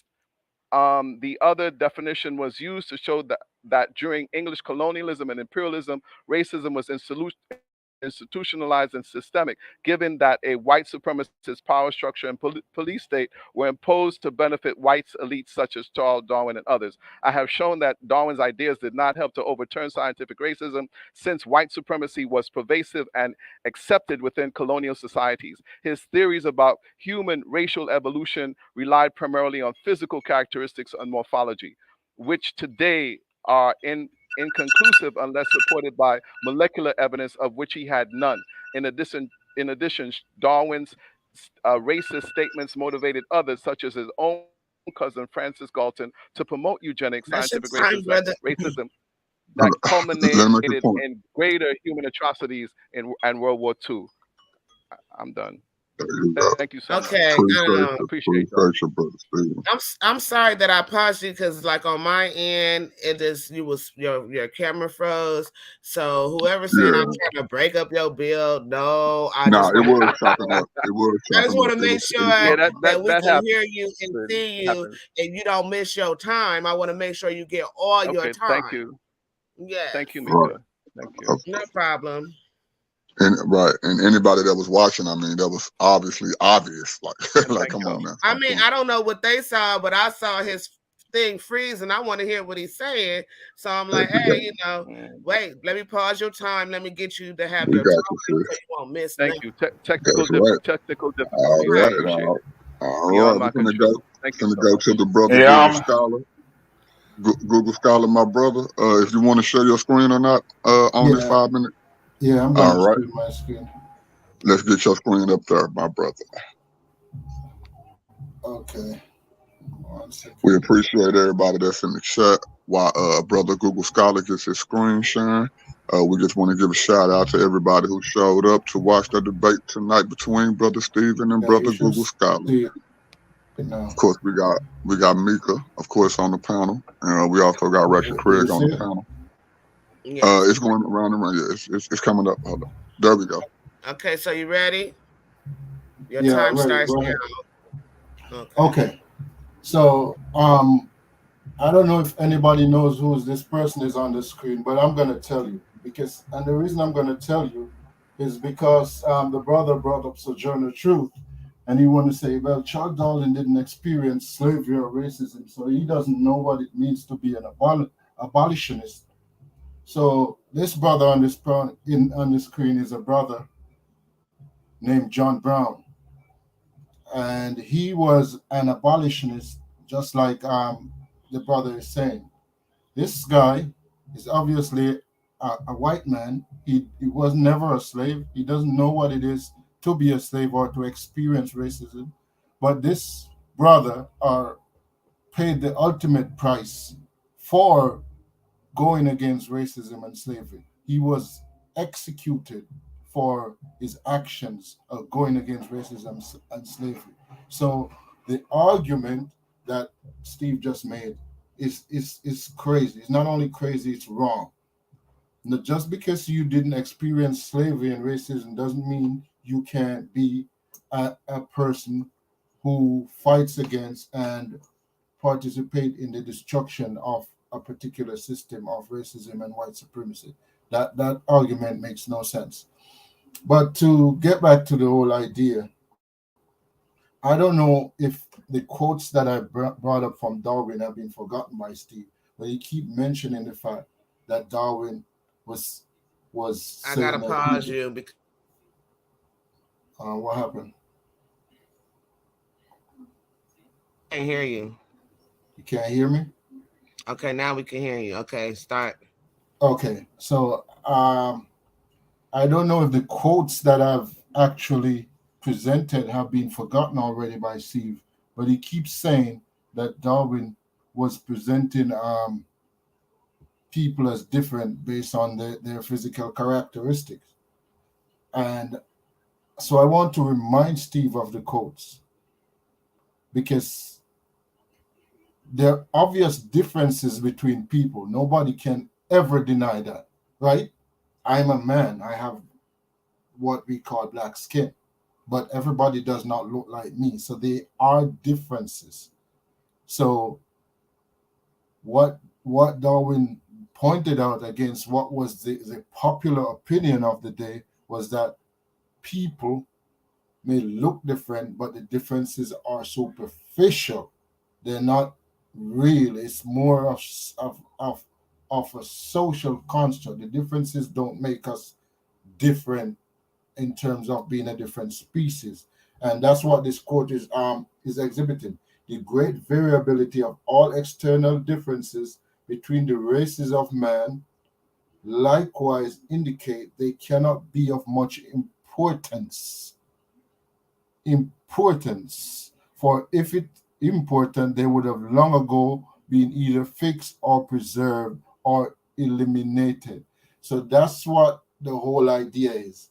The differences we see does not make us different species. We are all the same. That was the whole point. Now, if he was a racist, if he was a white supremacist, he was a very bad white supremacist, because this is going against everything that white supremacist says. So how could you be a white supremacist going against? And these quotes are not like few or here and there. They're everywhere. If you read his material, we have quotes all over the place. Look at this quote. One thing I've always thought, that the destruction of slavery would well be worth a dozen years of war. What? That's a white supremacist? Look at this.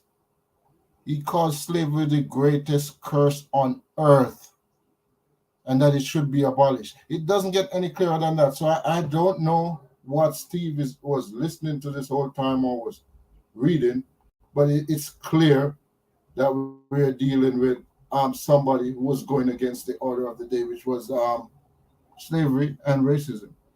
Now, in conclusion, it is crucial to understand the context in which Darwin lived was vastly different from our modern perspectives, and I brought that out in the beginning.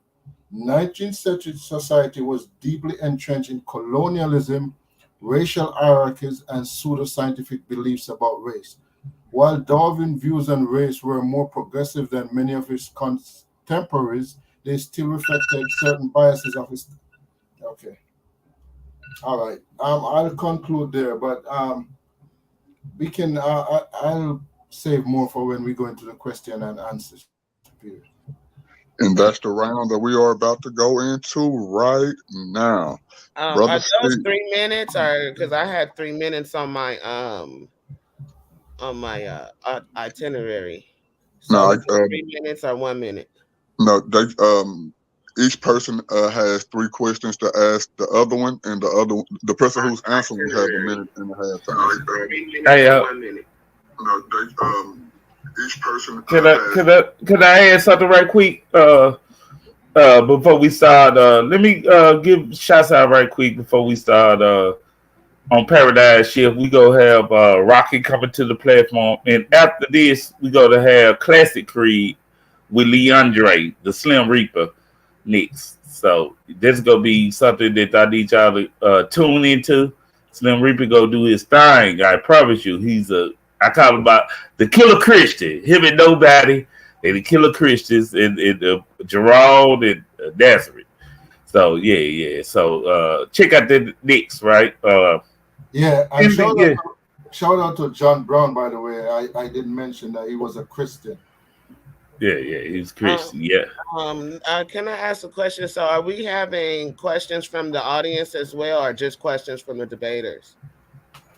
Hey, I don't know how y'all want to do it. I'm gonna let nobody want to take questions. Take questions from the audience. This round is for them two to question each other. Yeah. After this round, if they want to take a few questions from the audience, it's up to them. It's up to them. Yes, I agree. And also, this is why I came for the action. I want to see how they can pick each other's brain when they could concede to each other or not. Right? How they answer the question. This is why I came for the action. Right now, they lay their case down. Now they get to question each other, and they got to answer each other questions. Do not tap dance around these questions. Be straight up. Now, how long do they get to ask each question? The question gonna be asked. They're gonna be asked. The questions are short. So 1 minute to ask the question and 1 minute to answer, right? No. The person who's asking the question just needs to ask the question. The person who answers has a minute and a half to give that answer. Now, they don't have to take the whole minute and a half, but that's how long they have to answer it, just so they can be clear and make their point. Okay. Yeah. So y'all go ahead, man. Y'all go ahead. Go ahead, Nobody. Stick with it. I got a question. What's up? My question. So can I ask my opponent the question? Okay, hold on. Wait. We're finna go into that round right now, my brother. Okay, Steven, you have now. Look, You finna ask him 3 questions. He Now has a minute. I'm asking him one question, then he responds. Then he asks me a question, and I Yeah, respond. No, I no, agree no, with no, that. no, No, I agree with that. I no. agree with that. I, Let's go. Let them A do that. minute and a half to answer 3 questions is not long I enough. what I was yeah, that wasn't the format, but that's fine if that's the way. No, no, no, no, Google, no, no. No, Google. they go back and forth, right? So one person Right, won't be sideways. They could right. respond off each other questions. I'd rather do it like that instead of 3 questions by this Okay. guy, then 3 by this guy later, right? I'd Okay. rather for the one, So, yeah. so can Okay, I ask? Uh, just know that when you asking him the uh-huh. question, you have one question to ask him, Yes, and you gotta let him answer. You can't ask him yes, another question while he's answering the question. Okay, go ahead, my brother. absolutely. So my question is, um, did Charles Darwin do what? Did Charles Darwin do what John Brown did? Well, no, Charles Darwin did not do what John Brown did. John Brown, as I mentioned, paid the ultimate price. He gave his life. But the struggle is not fought in one way. So the whole idea of slavery and racism was being fought by many people on many different fronts. I'm sure you know you mentioned Sojourner Truth. She also did something wonderful, but she didn't do what Ariel Tubman did. So it's not about doing the same thing as John Brown did. The point is he did what he did in his way. It's not much in the grand scheme of things in terms of the abolition of slavery, but it was an element and it clearly was against the common narrative of the day. All right. You So still have Google, you got to answer your question now. You got to ask your question now, Google. Okay, so the question I want to ask Steve, it is clear that Steve has read the, the 2 quote. Well, it's actually one, but they split it into 2 from Darwin's work about the savage races and the civilized and uncivilized races. Have you ever read the quote in context in Darwin's work to figure out if the people that are quoting Darwin, if they're actually quoting him correctly or they're misrepresented? your time starts now.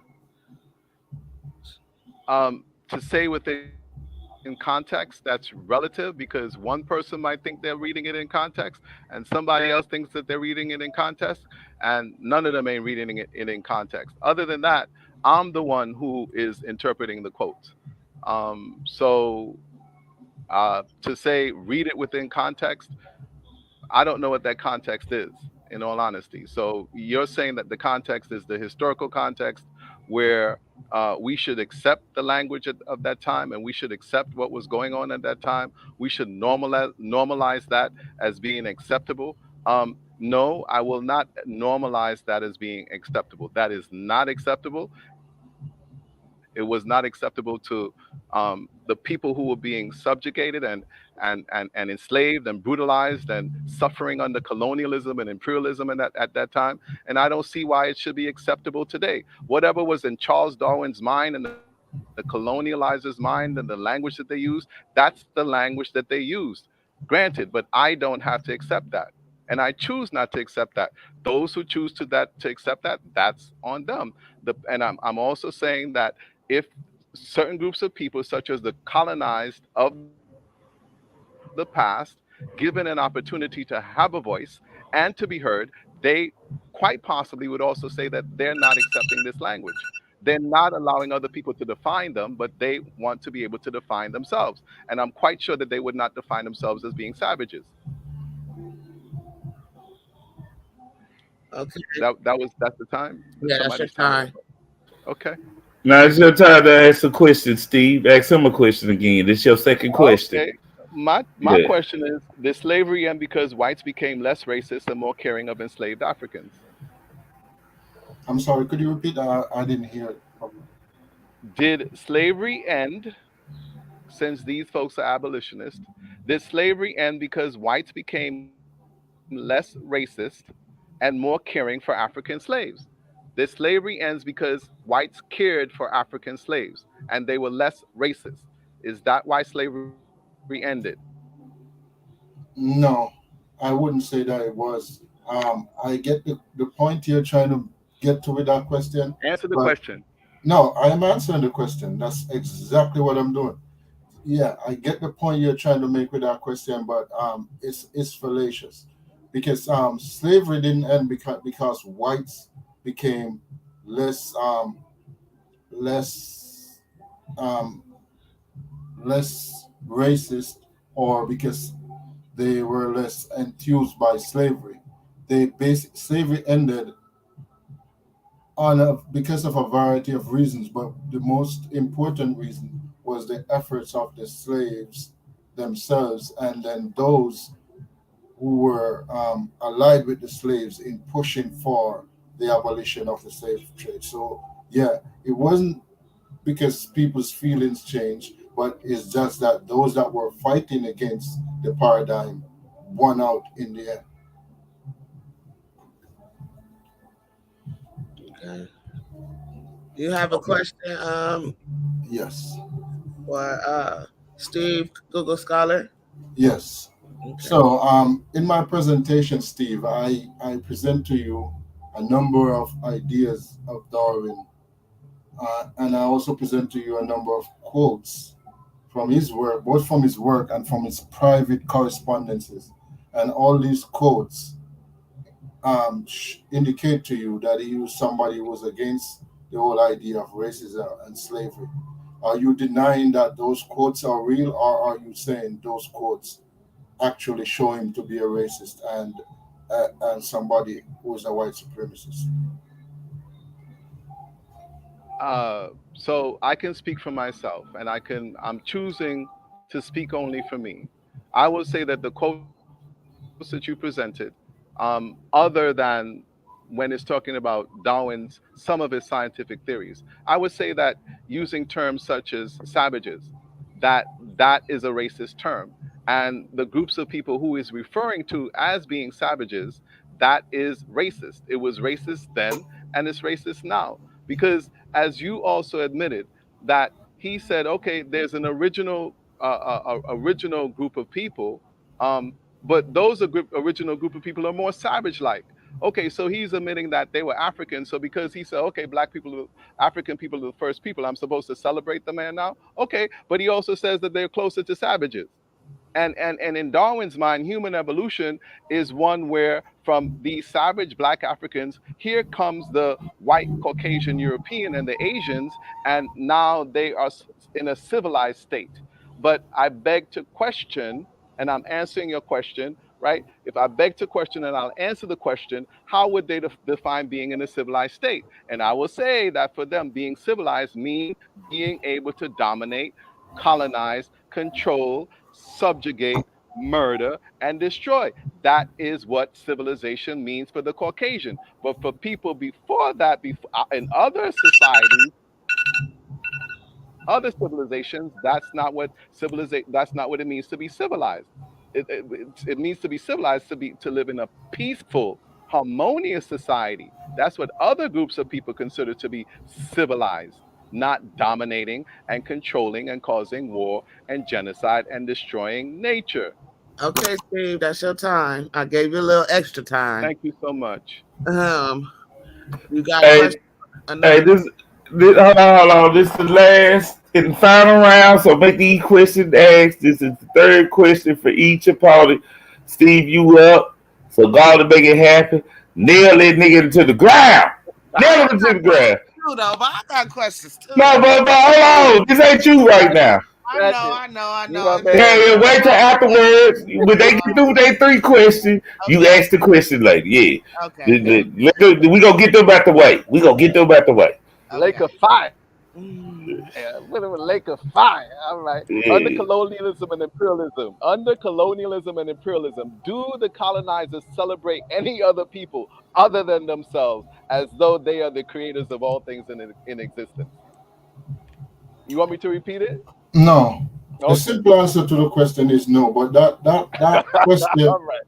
that question I'll is go on mute. irrelevant. I'm on mute. that question is irrelevant to the topic at hand we're discussing. The colonizers um, celebrating indigenous peoples is irrelevant to the idea of scientific racism, and did Charles Darwin ideas help to overturn that? Because we know today scientific racism is considered as a fringe theory in science. Nobody accepts that anymore. So, and one of the big reasons for that was the idea of natural selection. So, the question as to whether the colonizers celebrate indigenous peoples or their achievements is irrelevant to the conversation, really. I mean, you just not gonna use all your time at all, huh, Google Scholar? You just sum No, it up in a that's to the nutshell, point. huh? That's to the Okay, point. just to the Okay. point. I can Your I question. would say it is relevant to the debate because Charles Darwin he benefited from English Hey, colonialism and imperialism. Okay, it's my turn to ask a question. hey, hold on, Steve. You can't do that. You can't do that. You can't do that. It's over with. That's the third and final question, and this been a great Wait a minute. debate. Wasn't Google Scholar supposed to ask one more question? Yeah. Yes, yeah, my fault, my Nah, nah. fault. Oh yeah, Okay. Yeah, my bad, my bad. Go yeah, ahead, Google. yeah. Okay, so my final question to Steve is, in the grand scheme of things, does he agree or disagree that the whole idea of evolution by natural selection was against the paradigm of the day at the time of Charles Darwin, and that when he put forth those ideas, they were extremely unpopular, and that by itself contributed in the end to the fall of scientific racism? Uh, my response is so natural selection again. Seemingly, you're giving Charles Darwin what Charles Darwin did was that he coined the phrase. He came up with the phrase natural selection. So, in other words, in Europe, they didn't have that phrase, right? But to say that the rest of the world did not have that understanding, that would not be true. That would be facetious. So, because the colonizers, what they do is that they tend to standardize things. So it became a standard where that phrase natural selection made its way into the textbooks. That does not mean that other people in other parts of the world, such as in India, in Asia, in Africa, other parts of the world, that these people had a closer connection to nature than any European.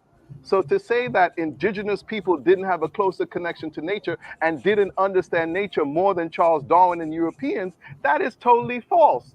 So to argue from a Eurocentric perspective and a Eurocentric point and say because Charles Darwin coined the phrase natural selection, that in turn resulted in scientific racism and pseudoscience being overturned, that's wrong. Scientific racism and pseudoscience still exists today. And most people still judge each other based on physical characteristics. Nobody's going to do genetic analysis and molecular analysis and look at a person's psychology and all of that to figure out whether they're of moral character or to predict what they're going to do in the future, what their family history is. Scientific I racism and pseudoscience is still pervasive and practiced today. So Charles Darwin did not overturn it. I think All you right, missed the Steve. whole point of the question, but let's. It's fine. All right, Ratchet. You wanna sum it up or what's going on?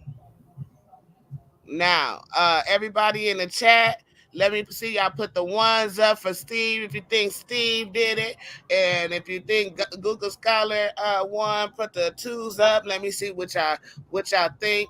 Um, it was a wonderful debate. I have some questions for both of y'all. If Ratchet let me ask, I don't know where he at right now, but one of the questions is what year did Charles Darwin write the theory of what's it called, the theory of evolution? And two, do you think his theory contributed to chattel slavery? I'll give y'all a minute to ask that That's for question Steve or that's for both of us? for both of you. Okay, I can answer first. The theory of evolution by natural selection was penned, I think, in 1865. Um, the idea that it contributed to chattel slavery, I think, is a ludicrous idea. The book has nothing, as I mentioned, to do with humans at all. It speaks about plants and and animals. It wasn't anything to do with humans.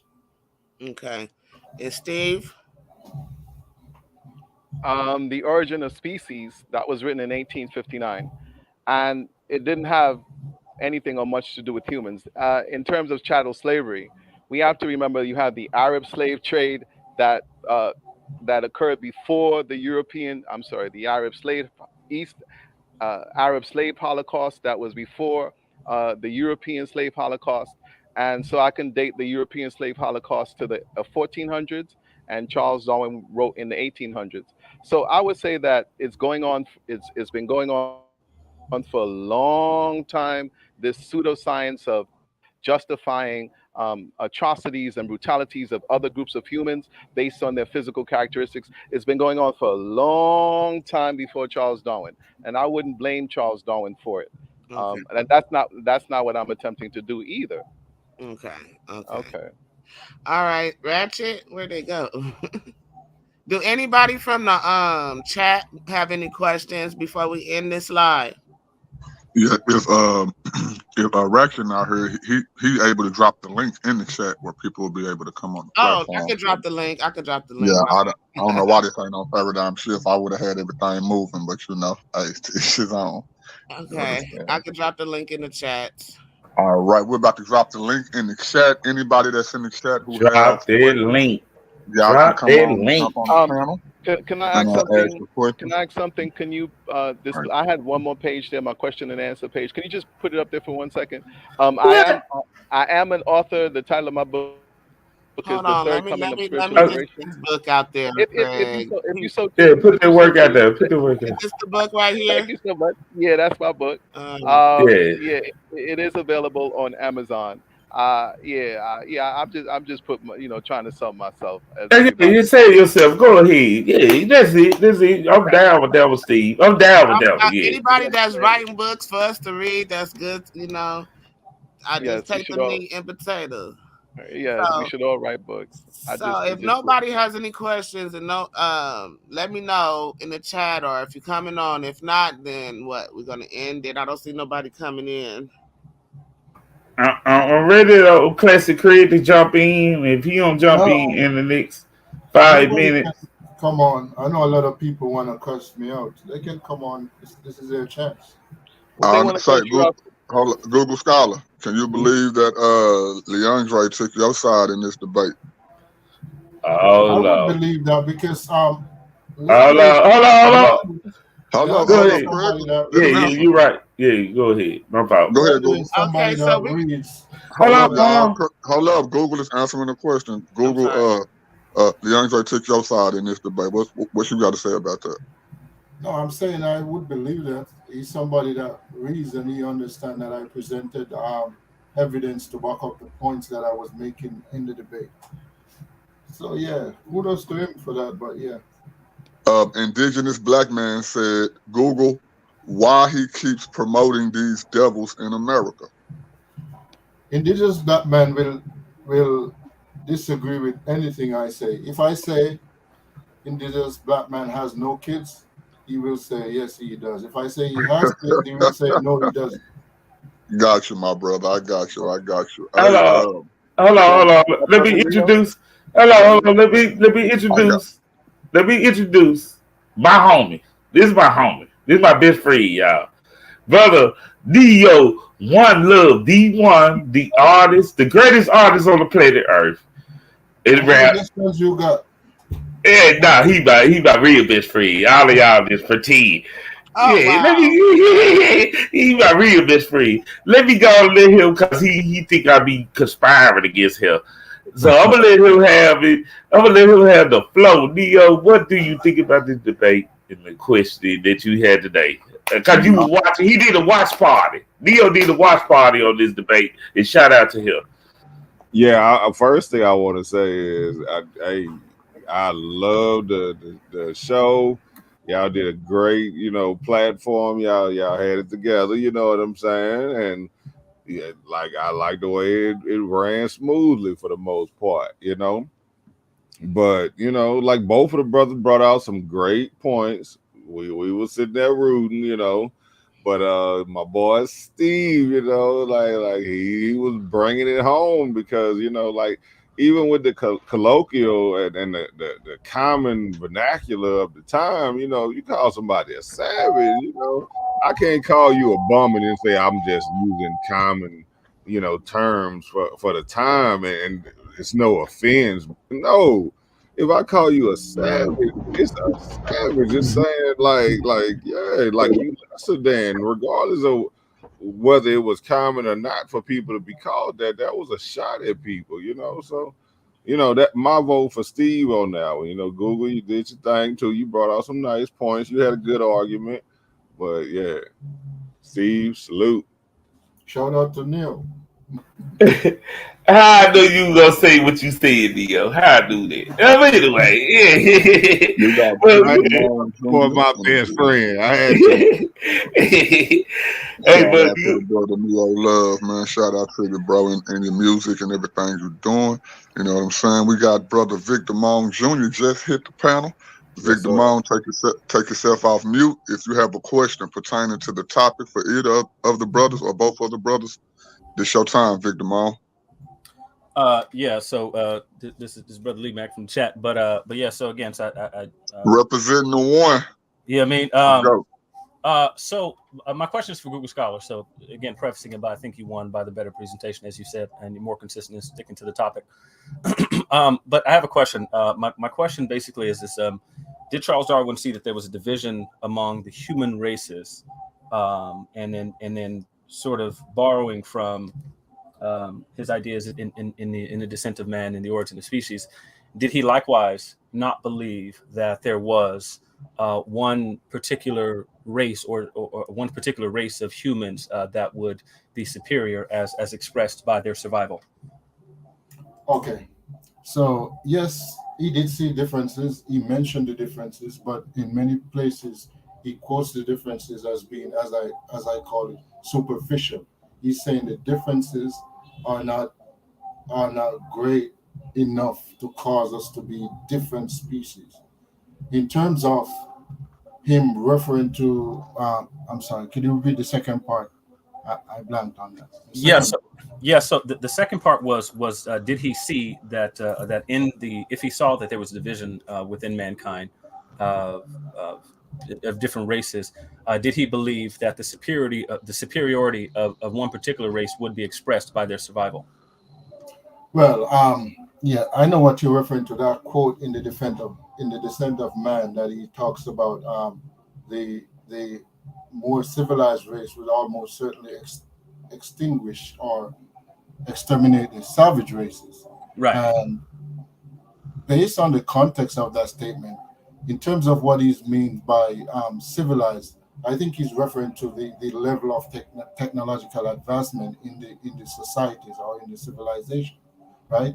Because further on in that quote, he expresses that there is no difference in intellect in terms of between the Europeans and the other races. So based on the context of that, is my view that he was referring to the difference, the civilized in terms of their level of technology, their technological advancement. So yeah, that's my view on that. Well, I appreciate the answer. Sometime in the future, I'd like to push back a little more. So next time you're on, we'll go back and forth. But I know there's other people with questions. So appreciate the answer and shout out to y'all for the good discussion. Hold on. We got little Lucifer on here, Mika Wash, that you was talking about, that scared you. What's He's up, on here. I know him for years. Booty Wop. Yeah, he add me. He add me into your real talk thing too. I realized I that he add didn't me. know that was you. You little Lucifer. I believe it now. I believe yeah. Get him, get him, nigga. Hey, Get I him, didn't know I was that nigga. gonna was get. you. Oh yeah, I'm real scared now. What he gonna say? God damn. All right, I was gonna get to the Anyway, brother. Brother, man, flow is yours. shout out to everybody. If somebody wanted to go before me, I'll fall back because I know there's other people before me. No, it's on you, my brother. All right. There's a female on here. I should say a woman. I Shout don't know out, what's shout the out to the correct terminology. platforms. Shout out to the platform. Shout out to the host. And shout out to the two brothers that did, to me, an excellent job. I want to say that first and foremost. It's always good to see good dialogue amongst brothers, especially dialogue that's not consistent with some biblical mumbo jumbo. I love to see that type of dialogue. To see intellectual dialogue amongst brothers that they both had excellent decorum. They both presented their information very, very well. And I wanted to just put that out there first. And I also want to say that anybody watching this now or in the future, the beauty of this debate is you could totally not agree with Darwin as far as evolution is concerned. You could totally not have an evolutionist stance at all and still be non-biased in this particular debate, because the debate was literally not about the science itself, but about the person. So that's what made it kind of different, because the guys weren't debating whether or not natural selection is real or not. They both agreed that it is. And I thought that was an excellent thing. And now to get more directly to my question / comment is, I remember Google said something about polygenesis model was the thing of that time. And I think he needs to elaborate a little bit more on that. But before he gets to elaborate on what the polygenesis model is, I think people need to understand the historical context of the time. The dominant narrative about human beings, the dominant narrative about where we came from in the Americas and in Europe, because that's where most of us are from. We're from the Americas, or some type of island that had something to do with a European nation. The dominant narrative was that human beings came from Adam and Eve. That was the dominant narrative of the Western Hemisphere and the old world Europeans. That was their narrative. Their narrative was that Adam and Eve, not just coming from Adam and Eve, but Adam and Eve was white. This was the dominant narrative of the time. And as progressively as human beings got darker, the more they got away from being more godlike. So in their minds, the white man was right next to God because God created Adam and Eve. Next to the white man came the yellow man. Next to the yellow man came the red man and the brown man. And the last on the totem pole was the black man. This is the dominant narrative of white folks at the time. Google said something that I think a lot of moderators, nobody cares. Does this Negro have a question? We in the audience trying to figure out why he talking so much. Bruh, I mean, This is the question round, though. We're trying to give him a point time. I mean, brother, this Negro was filibustering. Yeah, he teaching right now. You know, I'm starting to I feel got like you, Vic. when you start talking bad about the Bible and stuff. He teaching right now. Come on. All right, so hello, everybody pause real quick. Go ahead, my brother. If you can get to your question, though. I'm getting to the point right now. Thank you, brother. Whoever that was with that loud, ignorant outburst, I appreciate your ignorance. No, come on, no, not tonight. Come on, my brother. I'm just saying. That was me. Learn how to ask questions. I got you. I'm just acknowledging ignorance. That's all. That's all, bro. All right, come on, my brothers. If we can move the show on forward, go ahead and the point of what I'm making is, since we know that, or since some of us know that about the dominant narrative, Steve, do you think, now that you might have a little more information about what the global narrative was, do you think that Darwin was a lot more ahead of his time and ahead of his peers and ahead of what the dominant narrative was for his time by just writing that work? Go ahead, Steve. He was ahead of his time for European. Yeah, for European.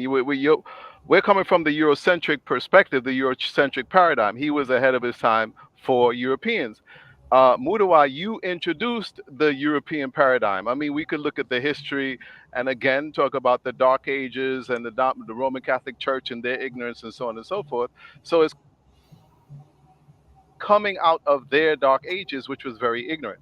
So for a European in Europe, yeah, he was ahead of his time. But for the rest of the world, Darwin wasn't ahead of his time. What was Darwin saying that people in other folks in the rest of the world didn't know? It's just that the European and they standardized it. If you want to go talk about the Bible, it's the same way that they standardized and they canonized the Old Testament.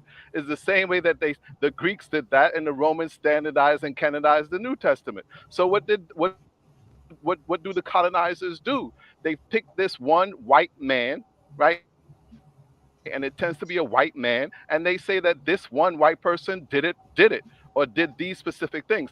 Like I said, that was one of my questions. Do colonizers celebrate other groups of people? No, they don't.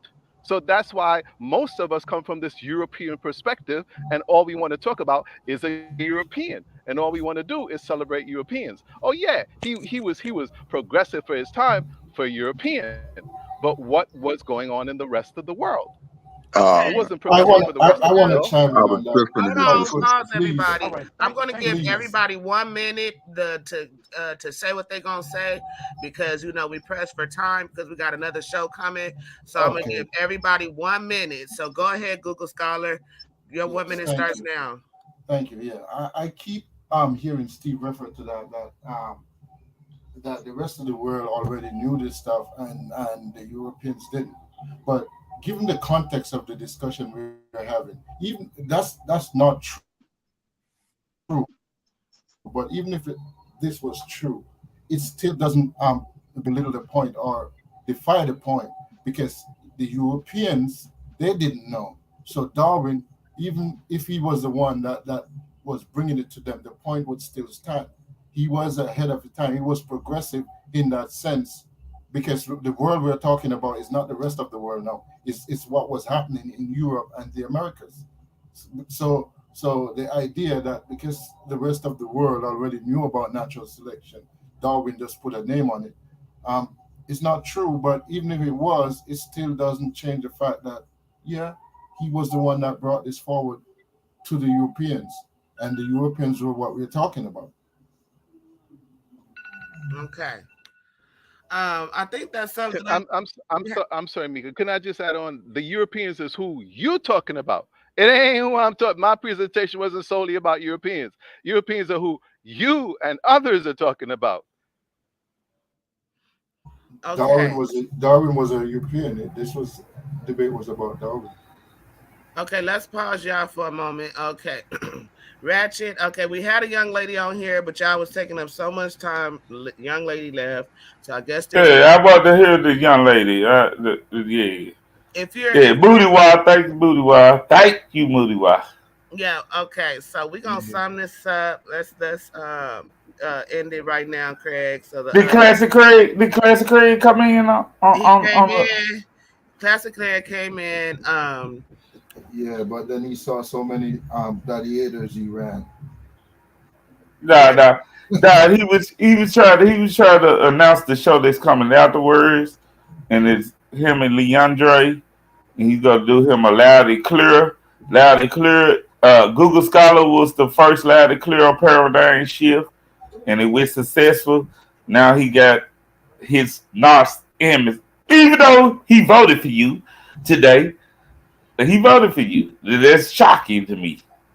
So yeah, it's shocking to me.